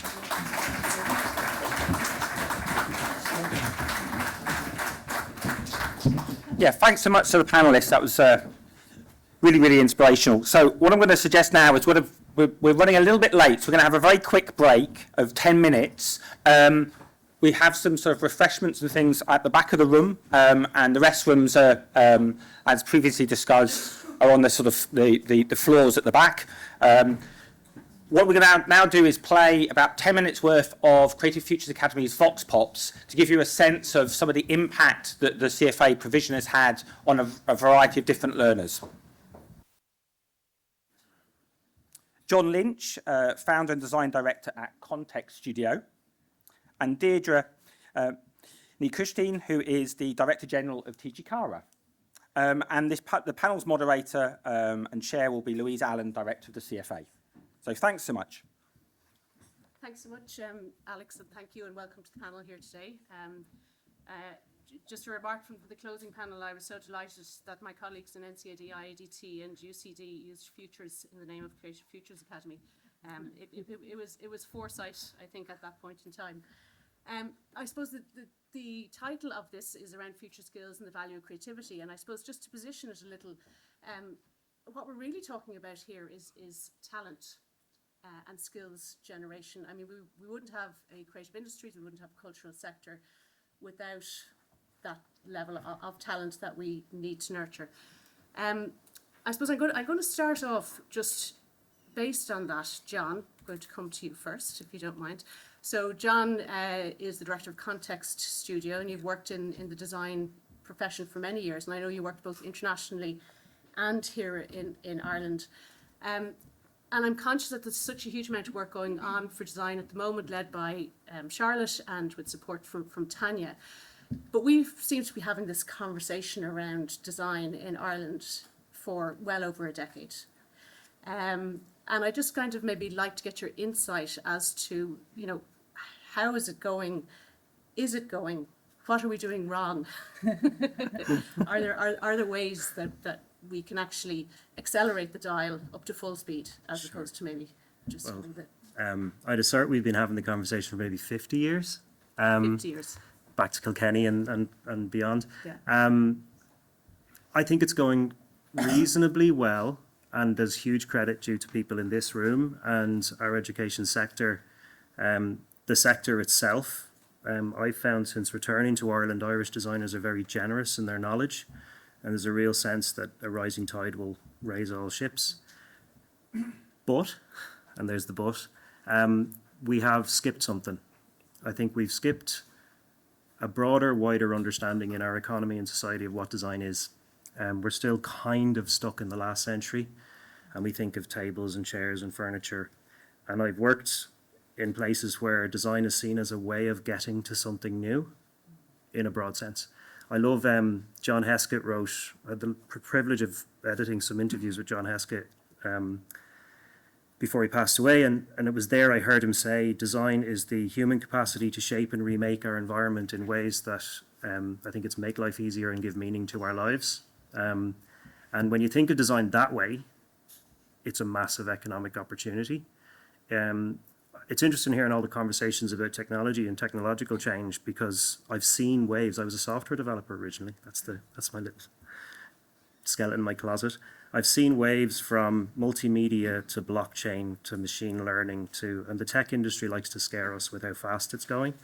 But when you look at what's worked in the past 20 years or so, it's either usually been human-centered design, which has made all the things we love, or addictive design, which I'm not going to advocate for. But it's still design, and as these changes happen, I think that the discussion we miss is that broader understanding of how design will help us to understand the technology, find the applications for the technology, and as Dr. Freeman was saying, bring those STEM revolutions to commercial application and economic growth. And I do think we've missed that a wee bit. And just very briefly, why? I mean, we've talked about the vocational mindset in Ireland. We've spoken about the kind of psychology of change, whether there's a fear of that. You know, do you think that they are kind of core challenges that we face that we just haven't been able to address or get over? I don't think you can separate it from our history and our culture. We've made a lot in this world by attaching ourselves to tradition and craft and legacies that we hold true, and we don't have to lose those things. But we're also beholden to a lot of the companies, the big FDIs that have done very well because user-centered design helped them. John Collison has been in the media recently, and when they came out with Stripe, it was all about the 2 lines of code that enabled their technology. And we completely missed the conversation about how the user experience of Stripe was one that enabled businesses all over the world accept payments with just a number of clicks. That was designed. So it's about shifting that awareness of precisely what it takes to understand people, find needs and wants, meet them with designed experiences, and turn those into things that creates value. And as a business owner, that's why I got into it. It wasn't to make money, it was to create value, and hopefully the other would follow. Yeah. And I suppose it would be fair to say, and Vivian, I'm going to come to you now next, you know, the premise of this conversation is really that we are facing transformational change, and that's, you know, across higher education, it's across all of the systems that we use on a daily basis. And I'm conscious that, first of all, the HEA has been a great advocate for Creative Futures Academy. The Human Capital Initiative was one of the first times where, you know, creative education received very substantial funding. And I know you were disappointed, and we were certainly disappointed when that was discontinued in 2025. But I suppose my question is there a challenge for the HEA, and is there kind of an infrastructural, I suppose, need for disruption and how, you know, I'm looking at John going, maybe John and yourself might need to have a conversation going forward, but I'm conscious that there are a number of different funding mechanisms that you operate. There are others that come under the auspices of the government, but are all of those talking to each other? And if the ambition is to have more collaboration, more collective action, you know, what do we need to do? Yeah, I think you're right, Louise. It struck me when Paul was talking earlier that he talked about this isn't a short piece of work. It's you're thinking about a long time. And unfortunately in Ireland we tend to get money in bursts. And in fact the HCI was 5 years, was probably the longest piece of funding we had, and it allowed the risk and it allowed the release of staff to be innovative and to create. And yeah, we tend to get money in all different types of bursts, particularly if it's coming from the National Training Fund. So, you know, you'll have TEF money, you'll have TSAF, you'll have research money, you'll have Springboard, you'll have all of these. And the answer is no, we haven't been good at joining all of these pieces of funding up. We tend to work in silos in the HEA, and that's the way we work. But I think we've started to change, and I think what we are doing now is we're trying to join up. You know, we're trying to say, okay, HCI money is gone, but there's a bit of money coming for something else. Is there a way that we can kind of try to get projects that were involved in HCI to maybe look at applying for some of that money? Can we give them some of this money in this way? And sometimes it'll work and sometimes it won't, but I think we've been poor at doing that. We've been poor at doing that across the tertiary sector. And I think in particular, you know, the department has been poor about doing that as well. So I think it's something that we need to get an awful lot better at. And we're not quite sure how we're going to do that yet, but definitely we're thinking about it. And certainly I think in terms of research, you know, that it's really important now that when we're funding any big research projects, that the kind of the strategic and part of it that we hold in the HEA, where we think about what happens in institutions as we go out under strategic dialogue, that we're able to feed that kind of information into research funding as well. So that, you know, we know exactly what's happening in the institutions, certainly through teaching and learning and innovation. So it's important that we feed that in. But I think, you know, if we're to get anywhere in this country, I'm really evidence is king. And, you know, having dealt with our government department for too long now, it's all they want is evidence. And I think that's one thing that has been really successful out of HCI is that building of the evidence base. And we've got good at counting, but we haven't really got particularly great at building the story around the number. So I think we need to get a little bit better at that. And I think, you know, certainly the collaborative approach has really stood out for me as well. I just, you know, here you have a college, you have a university, and you have an IoT all collaborating together. And that, I suppose, is the risk of these small funding pots, is that some of them will be for the technological sector, some of them won't be. And so you're isolating a certain cohort and you're limiting that collaborative approach across the different institutions. Yeah, and I suppose, thank you, Vivian. I want to come to you, Barbara, because we met about 4 years ago in Vienna, I think was the first meeting. Barbara is head of programs for ELIA, but she also organises an initiative called Creative Skills Week that brings higher education and industry together in a very big way. About 1,000, I think, participants on an annual basis you have over a period of a week. But I suppose two questions. One is you've been at the forefront of being involved in ELIA with the European Pact for Creative Skills, with driving kind of an agenda for micro-credentials. So I suppose from your European perspective, could you talk about maybe what's happening and what is driving that, and maybe what the future might look like? I would do that happily, but first I also want to respond on positioning you a bit, Ireland, into European context, because I totally understand your concern. But what I've heard already today is already in itself quite unique.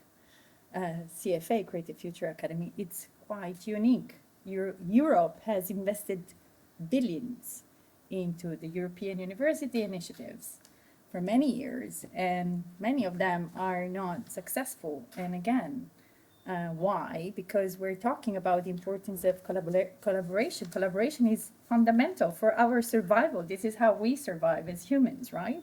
Because of our ability to collaborate, and in the same time, it's far from being easy. And I think indeed what you were referring to, your three institutions working together with a very purposeful and clear strategy is actually a great example in the European panorama. And going also back to what you were talking about, again, also in the European context, of course, there is a raising of awareness in the last decade, right? I mean, we had European skills agenda. We have now a vice president, which has skills and research in the same title, and that it's crucially important exactly because of this link, right? We're bringing vocational education, higher education, and the industry together. And I'm not going to repeat what Paul already said. It's extremely difficult to bring this collaboration. And again, I would say you are particularly well positioned to be at that forefront. And when the local funding is cutting, please refer to the European funding, because maybe what I think it's the case of Ireland, but also of our sector is in general, is indeed that we lack the ability, as you were saying. Maybe we do have the data. Maybe the health sector is giving us the data and telling us how important we are to them. And as much as we are the storytellers, sometimes we fail to have that confidence to go on stage and say, we are indeed the one that have the ability of telling the story. We are the one that have the ability of imagining the future. And indeed, as we heard already also in the morning, of course, you know, it doesn't mean that we are the only one, but maybe we can function as that connector at large scale. And that's very much going back to your question. What we've aimed to do a bit at European level, because I think your experience at local level is crucial, because it's very hard, right? And it becomes very vague when we talk at EU level, at European level. What are we talking about, really? But you are bringing really a very specific case with a very specific dynamic, which is a perfect case then to bring back to other local contexts, whether they are city contexts, rural contexts, but this dynamic of, indeed, I've heard it already before, this sharing the knowledge is crucial. And it's crucial for higher arts education. And that's what we do at Helia. We have a very simple job. We just bring you together. And that's about it. Actually, normally we don't need to do much more, because the community is made of brilliant minds. And often we just get lost into the details. And as we have heard also before this morning, right, we need the generalist and we need the specialist. And we have them both. So that role of bringing it together. And when we organize, indeed in the last 3 years also with, you know, if you want the blessing of the Commission, indeed, not just the Creative Skills Week as a meeting point for industry and education to come together, but also following the strategy of the Commission of indeed having a better understanding of the European agenda has sense only when it's fed by the locality. And this is something that I see that is extremely positive now in the Union of Skills, in the new, also before in the PAC, what they call the PAC for Skills, of trying indeed to make more of this connection. And this specificity then is then a much more possible, and it also brings back the design thinking that indeed John was mentioning before. And that's also very much what I believe we can use much more in that sense of the confidence of connecting, if you want, the very big picture with the details. And from a policy perspective, is there significant focus on that idea of, and you've mentioned the European universities, of mobility, of, you know, different formats and forms of learning, of maybe, I mean, is there going to be much disruption from even what you can see within ELIA in terms of how higher education is being delivered for the future? Look, there is a lot of disruption because higher education in general is at risk. We are under threatened, and I think it's important that we are honest also about it. We are pushed towards, right, a linear economy that says we have to be competitive and we have to go fast. And that's what we know is the opposite of what actually society needs right now. As we've heard, right, AI is going very fast, technology is going very fast, and it doesn't mean that right, everything about the technology is bad, but what we miss is indeed, right, that reflection element, that critical thinking that also Paul was reflecting to before, which is what we need to have in order to indeed, if you want, manage this fast pace going on. So what we do see at European level is that on one side, unfortunately, we are a bit running behind this competitiveness. The Commission did the competitiveness compass, and we're trying to compete. On the other side, there is indeed a very clear movement from our sector, especially from higher education and from the creative industry, but also from culture at large, where indeed there is this movement going indeed for bringing back the core of our values and indeed looking at the competencies that we have and the skills that we have as exactly what is needed for shaping this future we're talking about. So for example, with the cyanotype project, what we have done is indeed very similarly to what Paul told you this morning, is indeed to give us a framework, to give us tools that can help us navigating these unpredictable futures. And again, I want to emphasize again the other element that I've not heard, maybe the only one I've not heard this morning, is this confidence. We need this confidence that we can do this. Yeah.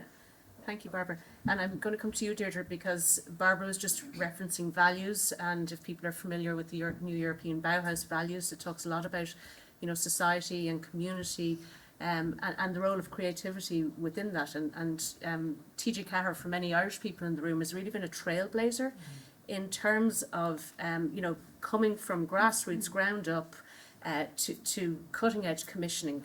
I suppose, and I know you took over the role earlier this year, but what would you say are the seeds of success for TG Cahir? And maybe what is it that you need in the future, maybe from higher education or from a skills perspective and a talent perspective? Yeah, Gurmila Mahagi, it's great to be here. And I, like Regina, was at Oireachtas na Saona all last week in Belfast, 10,000 Irish speakers and a hope of creativity over 5 days. So it's an amazing festival just to tune into Irish language creativity. I suppose in terms of TG Cahir, our Súlella mantra is, that defines how we approach creativity. We offer different perspective, and that is the backbone to our commissioning decision making and our approach to everything we do. And I suppose that has allowed us to take risks and to deliver on creativity in the Irish language, and particularly in the Gaeltacht regions. We collaborate well because we're small, and up until very recently we had very, very low funding, so we had to collaborate to deliver high quality programming. But that has opened up huge opportunities for us with Fís Éireann, and I know some of them are here, ILBF in Northern Ireland Screen, and also with European projects. We've recently been part of a EU Horizon project, which involved cross-European partners and collaborating on those. So I suppose TG Cahir has always been a risk taker. We've always been developing new talent and believing in, I suppose, Gaeltacht and regional talent. We're the biggest supporter of independent production outside of Dublin and Wicklow, and that's very important. We've clusters of production companies in the different Gaeltachtaí. And the knock-on effects, I suppose, what we spoke about earlier is, what that means locally in terms of employment. And we support, I think it's over 2,000 jobs on a national level because of TG Cahir. And I think that's very important to emphasise in the whole conversations around creativity and the impact we have. And I mean, in a sense, it's actually almost like the not the untold story, but TG Cahir, there's parallels with what Paul was talking for Future Screens Northern Ireland, in the sense of being this huge generator in a regional context. Are there things that give you sleepless nights in terms of like the future? Are there? And I'm I think frame this in a skills like a storytelling or culture or language. No, I think for us, TG Cahir has always been a risk taker. So just for example, recently I was reading about our first commission with Monaghan McGann, and that was his brother Ruan pitching, my brother lives in the Himalayas and he'd be a great story, and TG Cahir said, yeah, let's go for it. And that was the start of Monaghan McGann's story and TG Cahir. So that's how we approach, we have to kind of trust our gut a lot with our commissioning decisions and believing in talent. And I think that's our approach as well to the future. So we are setting up a kind of strategic unit in terms of innovation and skills development, looking at the future skills needed. And we're partnering with Deirdre Ní Choistín to develop an Irish language screens unit, particularly focused on Gaeltacht talent, I suppose, and to develop those. But there is a need for more, I suppose, cross-party, cross-organisational, joined-up thinking, and that the Irish language will be at the heart of that. And I think it's very important that the chances with the Irish language as a platform to develop skills and where it can bring talent, as we saw in 2023 with Colin Kuhn going to the Oscars, that's the potential you have working with Teacher Car, and that's how we partner we elevate talents. And as you said, all a rising tide raises all boats. It was interesting, for example, at the Galway Film Fleadh this year, there were 6 short language, Irish language films that Teacher Car had nothing to do with. They were funded from different funding sources, independent completely of Teacher Car. And that's the interest now because of our film schemes. People want to work in the Irish language. They see there's potential for, this will give me a leg up to go somewhere else. I suppose in terms of the future skills, like there is still a huge demand for the basic skills for editors, directors, producers in the Irish language, but we also need to look at the future skills that are needed and looking across disciplines, as Colm referenced earlier. So we have launched, for example, an Irish language writing scheme to try and bring the Irish language writers there's a huge thriving scene in performing arts in Gaeltacht areas, a lot of amateur drama. But we've seen with all our film schemes, for example, we rarely get applications from Gaeltacht-based writers who are already working in different disciplines. So we need to bring them towards the screen. And then on the other hand, we want to keep talent working within the sector, and that's a huge area where's the point that they drop off and what's the retention that we need, as well as the future skills needed for AI, Unreal Engine, and we're actually working in that space. I'm delighted to hear what Paul was saying earlier, that this is also something Teacher Car are developing. And the skills, that we start even at transition year level in schools, at the higher options education conferences, that we're engaging with students to show there is potential for a really good career in the Irish language, in the creative arts, and that we have to engage them young, but there is a potential for careers. And I suppose just in relation to the kneecap film, which I suppose everybody has heard of, but we know there are studies that show, for example, in Queen's, there's a surge in demand for Irish language courses because of the kneecap movie. Yeah. So I think it's kind of showing the potential impact of Irish language, having it central to all creativity, but the future skills needed. And we recently had a conference organised by Deirdre Ní Choistín on AI and the impact of AI, particularly on creatives. And there's very interesting narrative around that in the Irish language scene in terms of, yes, it'll be absolutely essential for tools, for editing, for making things easier to do. But what about actually using AI in creative, production? And some people are doing it already. Others are, no, this should be a designated safe area, and that we should, that touching the grasping, that we have to keep some things that are done by humans. And I think there's a lot of interesting debate around that. But what we have seen in Teacher Car, for example, is our interns are actually averse to AI more so than older generations, which is surprising. I suppose they kind of have this thing of, no, I want the real experience. So I think, there's a lot of, as and what Paul was saying, there's a lot of, failure around AI as well, but we have to embrace what will be useful for the industry. Where can it intersect with creativity, but also be cognizant of, what is real. And there'd be more value probably with what's real and what's created by a person, and that will connect, I suppose, particularly with audiences, particularly Irish language audiences as well. Yeah, no, for sure, because I think that, human agency is absolutely vital. I'd be worried about a world where everybody is just staring at a screen 90% of their time. I'm conscious of how quickly 20 minutes goes when you're actually sitting up here. So, and I do want to get some questions from the floor. So, does anyone have questions? I mean, we could probably chat for a very long time. And I know there's questions I haven't got to. I want the panel to think about if they. Yeah. Hi, thanks everyone on the panel. It was extremely interesting. Regina spoke this morning about the purpose of today was to expand the interest and the collaboration of the CFA, and Barbara has just reinforced this by saying collaboration is critical to the creative industries.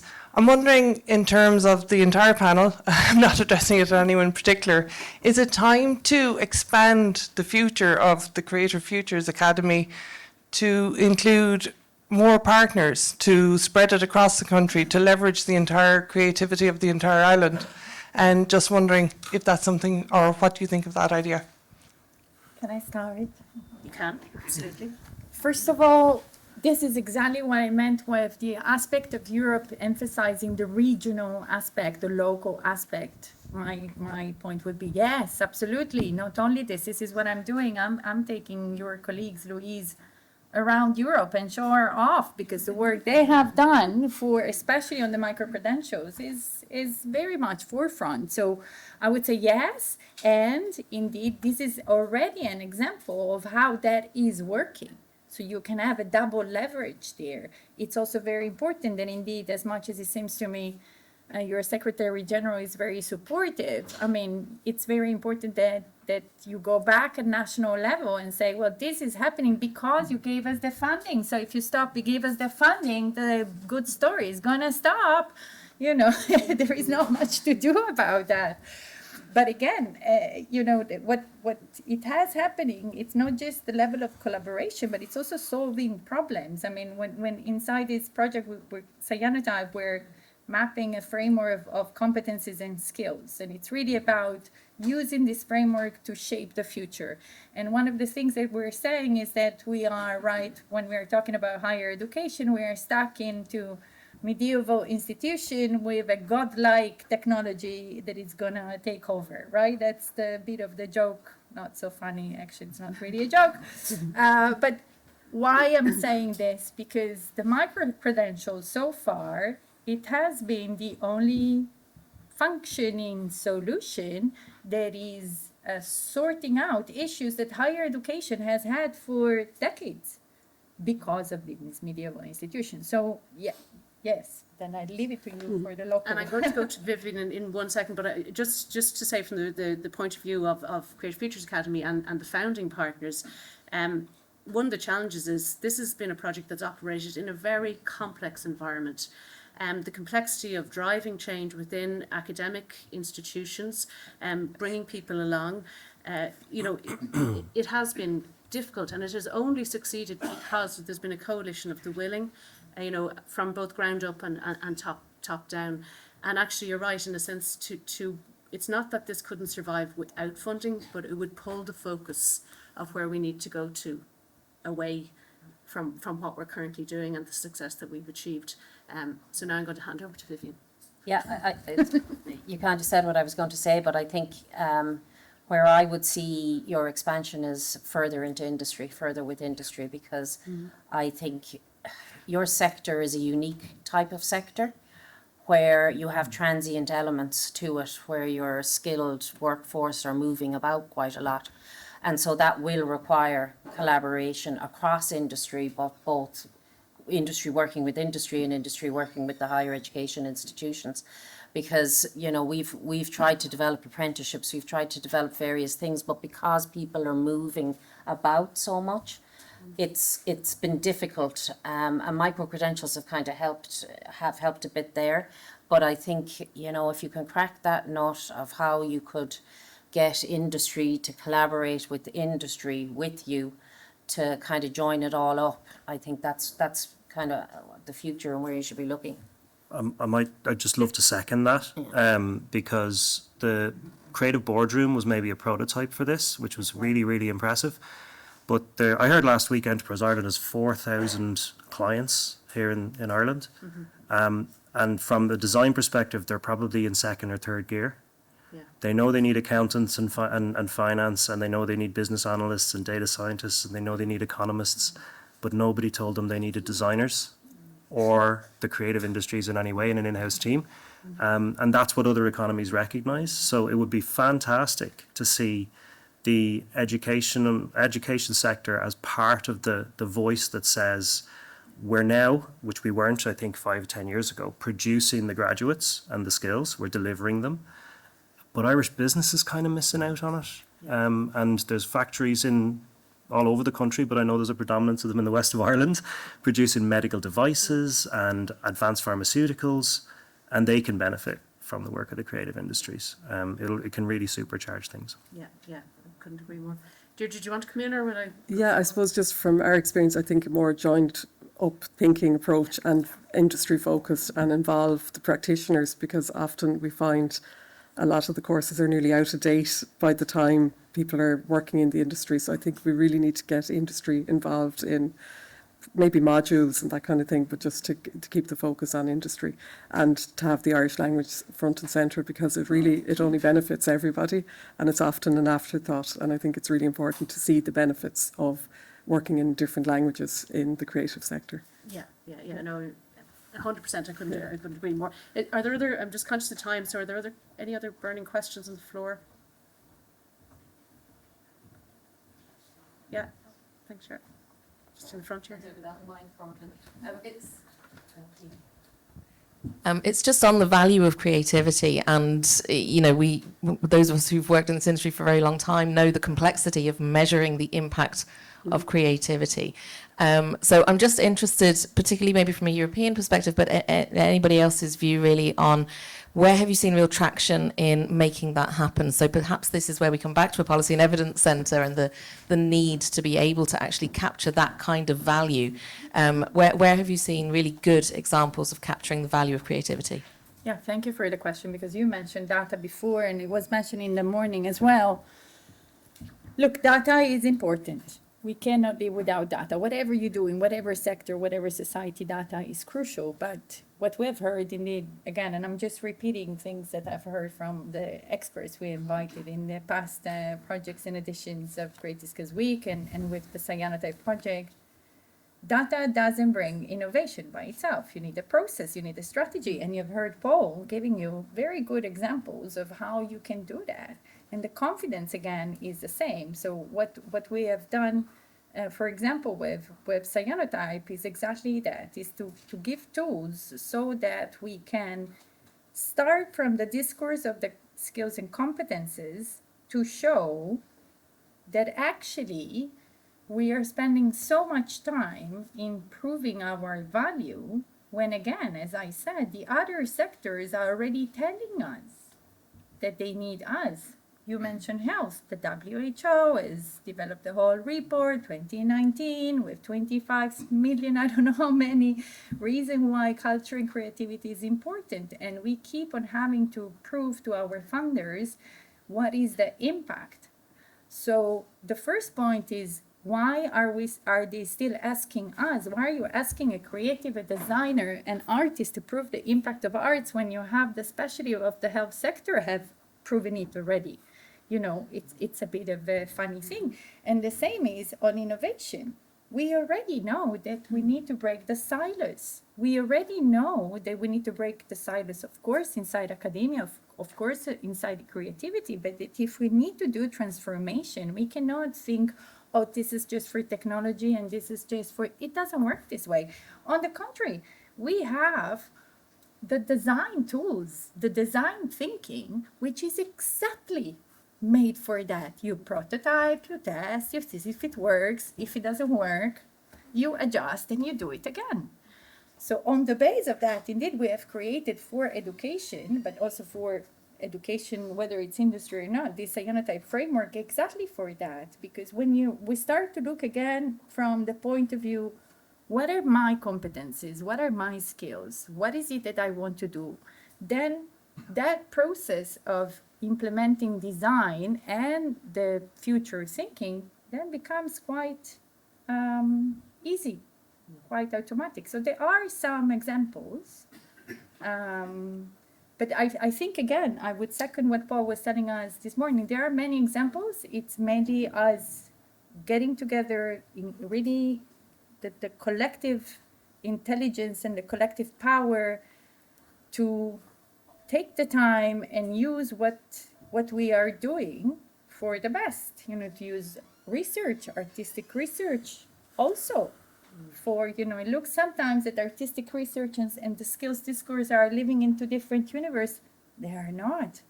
They're really not. There are lots of links. So we have a lot of the knowledge. We sometimes fail into the little details instead of looking at the mission.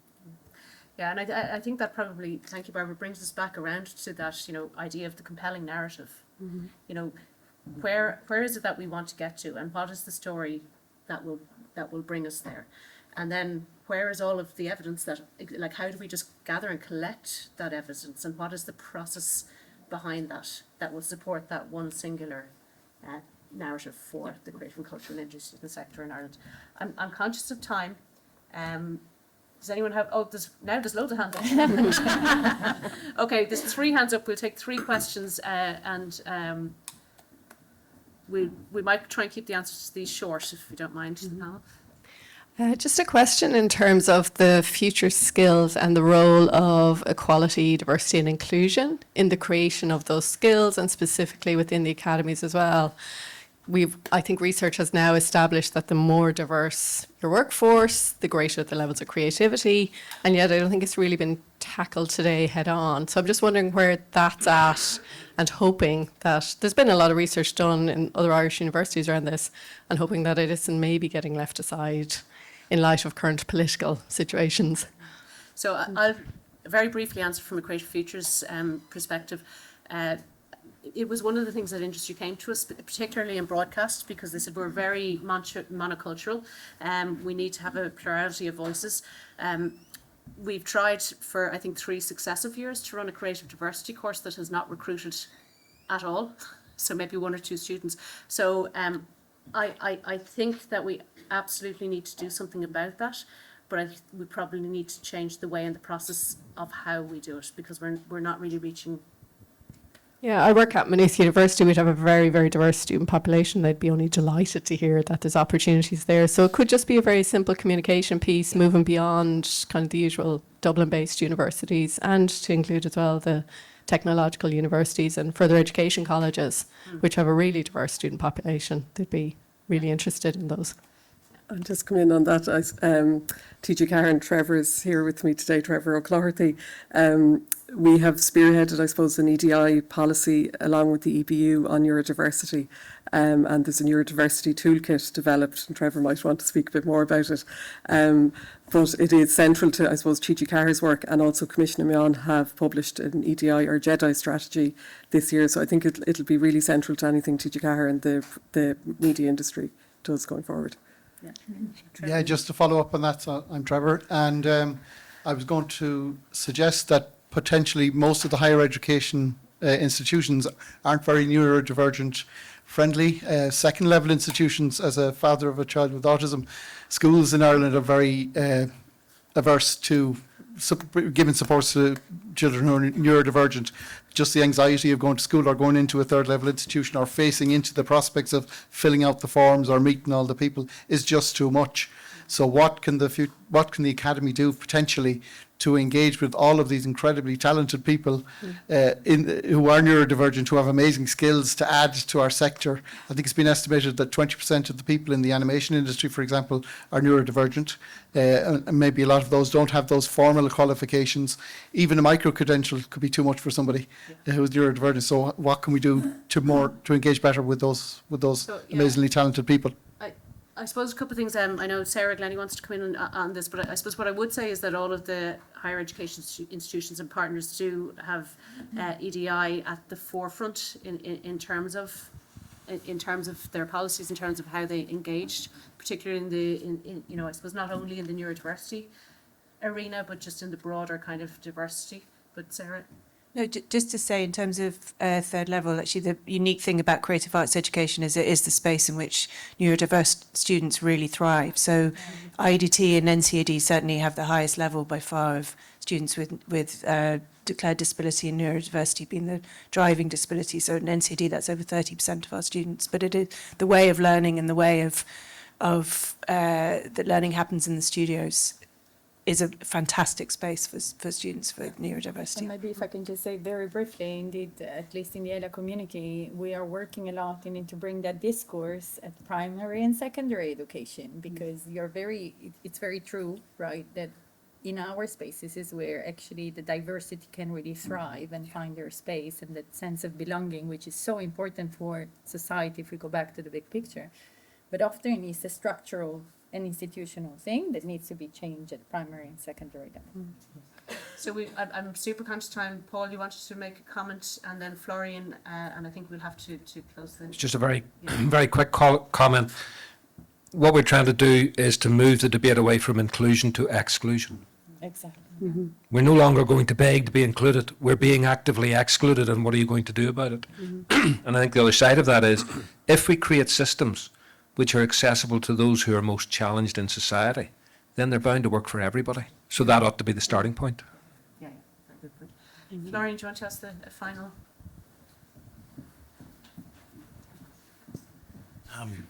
Florian Schneider, I'm the director of the new Research Institute for Creativity at the University of Galway.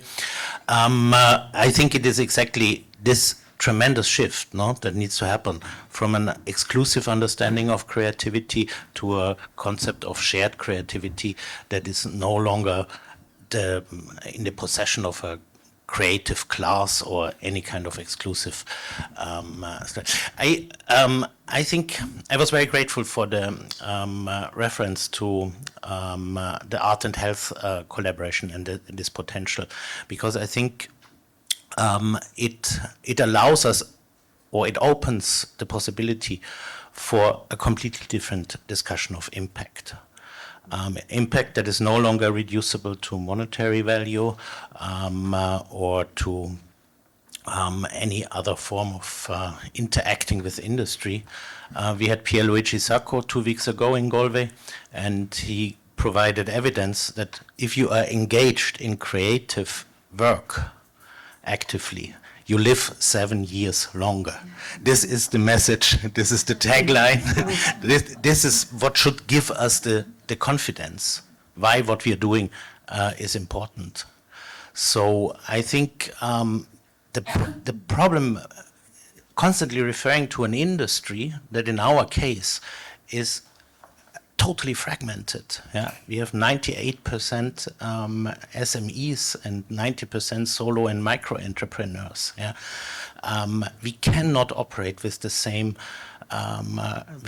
categories of industry like in the other industrial sectors. Yeah, so we have to develop our own, and here I think confidence, critical thinking are key. We have to develop our own strategies how to turn this fragmentation from a weakness into a strength. I couldn't agree more. Just in the interests of time and getting everybody back to their daily jobs in the creative sphere, so you'll all live 7 years longer than anybody else, more or less. I'd just like to, by transference, Vivian.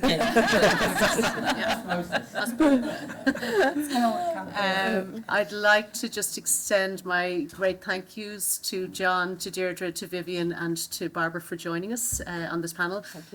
As Alex said, this is the start of a conversation, not the end of a conversation. And I will invite all of the panel to leave the stage.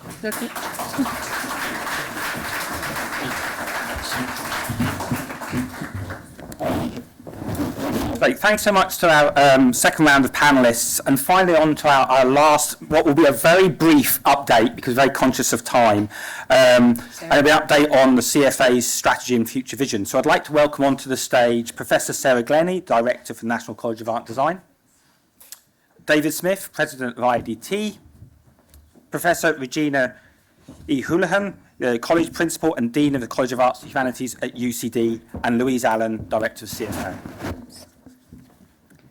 Thank you. Well, we'll be super quick because we said we'd finish at 10:30 and it's now 11. So you've all got copies of this. So today really is about the discussion. We're not going to talk you through our strategy because it's not really about the CFA. Today is about getting everyone together and having such a rich and really rewarding conversation. So thank you all very, very much for being here. I suppose the key point from just to say in very high level, and Regina and David can join if there's anything I don't cover. As Louise mentioned and Vivian mentioned, the CFA started with really groundbreaking funding into creative arts education through the HCI Pillar 3.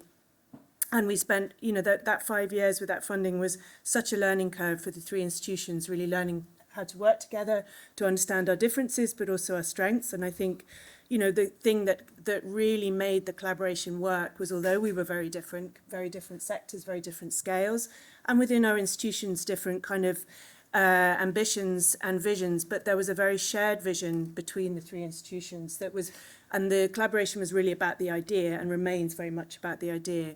The first phase of funding allowed us to invest in extraordinary innovation within our institutions in terms of new types of learning, invest in new programs, micro-credentials, new flexible learning, and the kind of outputs of that are now being seen with our graduates kind of, already having impact in the sector. But as Vivian said, funding is cyclical in Ireland, and that first tranche of funding is over. So it was a really important moment for us to come together with the three institutions and think, well, what does that future look like? And I think, in summary, the strategy marks a commitment to continue that collaboration. One of the first things we said at the beginning is this can't be a short-term project. Paul mentioned that these things take time. We're not quite sure, there'll be learnings along the way in terms of what forms the CFA takes, but we're very committed to working together because we've seen the immense value of working together. But also, one of the sort of unseen benefits we saw coming out of the CFA was when we created an industry council that initially with the primary aim of giving us advice on what it was we should be thinking about in terms of future education for the sector. But this really dynamic space emerged where we had the Arts Council, IDI, Screen Ireland, RTE together, and we realised that group of people are never together and we're never together with them. So actually the next stage of the strategy, the CFA, is building on that, the benefits we saw of just sometimes getting the right people around the table, because there is a real moment, I think Charlotte referred to it, there is a real moment of action. I mean, it's important to talk, but it's important to do. We're very good at talking about it in Ireland, but I think it is also about to lead that conversation leading to action. There's a lot of people doing a lot of very good stuff in Ireland at the moment. And I think what this strategy represents is a CFA seeing that we can be part of that, not the sole driver of it. No one can ever be, but if we can work with colleagues, we can be a part of what is, I think, a very important moment for Ireland to just tip that balance to perhaps really start to realise the potentials that the creative and cultural sectors have within Ireland and working much more across the island. So the CFA is sort of, with this strategy, I think, saying we want to be active, we want to be part of that in different ways. It's not just that first vision we had for the Creative Futures Academy, which was about developing new programmes in our institutions. And one thing that just struck me, just to sort of find, and I think there's been so much to reflect on from today, but myself and Alex were at an excellent ELIA conference in Geneva a couple of weeks ago, and there was a discussion there around advocate amongst a number of leaders in different arts academies across Europe, talking about the need for visibility, the need for advocacy. And somebody from the New Bauhaus project said that the only country that ever has someone stand up in the European framework and say, what about creative arts and what about the importance of investing in research in the creative sector is Belgium. And when someone from Belgium was asked why it was Belgium, they said, well, because we're small and we know each other. And they kind of, myself and Alex both immediately went, well, Ireland's small and we know each other. So, there is a real opportunity there for Ireland to be like Belgium. Well, better than Belgium. But I think the strength of Ireland is we are small, we do know each other, and there's if we can, so it's great to see you all here. Thank you all very much for being here. I think this is an ongoing conversation, but not just a conversation, ongoing conversations that lead to actions. Gina and David, I don't know if you want Very little to add, Sarah. I think our continued commitment to CFA is really important, not only for us as HEIs, but also to provide leadership and visibility for the sector. And CFA funding has allowed us to try a lot of things. We've accumulated a lot of new insights, new knowledge, both around how we deliver what's required for industry. To paraphrase what Paul said, it has allowed us to get shit done. and that's not always the case in higher education. It's very difficult to move the dial, and I think the presence of the SecGen here today and Vivian speaking earlier as well, it's been validated by the department and validated by the HEA as being successful. And that's not often the case in the creative and culture sector. We don't have too many exemplars that stand out and say, actually, across functions, across departments, they can point to that as having had impact and added value. And I think that's something that is inherent in CFA, and we're very committed to ensuring that we kind of continue to grow that and nurture it. There will be a challenge around funding, and we have been prompted here today to kind of look beyond national funding, possibly to Europe, but also to engage with industry and how we can sustain it. And I think then there's the other part, I know the question was asked in the audience, there's an absolute commitment for us to kind of then share and disseminate the knowledge to our other peer institutions. We've always started on the principle that it will be open source. We would do all of the kind of digging, and as Paul said, there is no reason why we should not then just transfer this to other universities and HEIs that are interested and motivated to look at kind of new models of delivery, new modes of practice within the classroom that will advance kind of the priorities of the creative sector. So I think we're at the point now where we've accumulated a body of insights and knowledge that actually we can openly share, and hopefully that will bring others along, and we can expand and continue to influence. But today is really just the start of kind of that kind of conversation. Very much enjoyed the chats here today and the questions as well. It shows there's clear appetite, and the calibre of people sitting in the room here indicates that there's significant body of influence available to us if we want to kind of leverage more for the sector and the university. So that's, thank you very much. Very, very briefly, and it will be briefly, 4 words come to mind today. Imagination, ideas, narrative and difference. And I think one of the big things that has really worked for the Creative Futures Academy is the difference between each institution. None of us had the same thing to bring. There were similarities with which we could build on, but we all acknowledged what we had to bring to the table and how we could build on it. The person who was behind this in UCD was Professor PJ Matthews, who was down there somewhere. I can't see PJ now. I came in on this, I came in on it in the beginning through PJ as well, in a former role as a head of school, but then when I came on the college principal, I took on another role. It has been a joy to work with this all the way through. And going back to Paul's point on change, I think that's a really important thing. We're at a juncture of change in many aspects of what we do. And it was just actually before we came in, I had literally just been talking to Deirdre and to Trevor about the narrative. That was the actual word we used in the context of what needs to, storytelling, yes. And I come from a discipline where storytelling would be very important, but it's the narrative. And it's a narrative that may be screen-based, and I don't think it'll be not paragraph-based ever, because I think we rely on our writers to produce our quality screen. But the main thing for me is that the collaboration and the work that we've done on the strategy and the work with Louise, with Sarah, with David, with Andrew and Alex and PJ in particular has all been, and with everybody involved in the Creative Futures Academy, it's the stepping stone to opening gateways to what we want to do, and the ideas and the imagination are there. It's how we structure that for the future. Without looking back, Paul, as you're right, look ahead. Creative Futures Academy. Go on,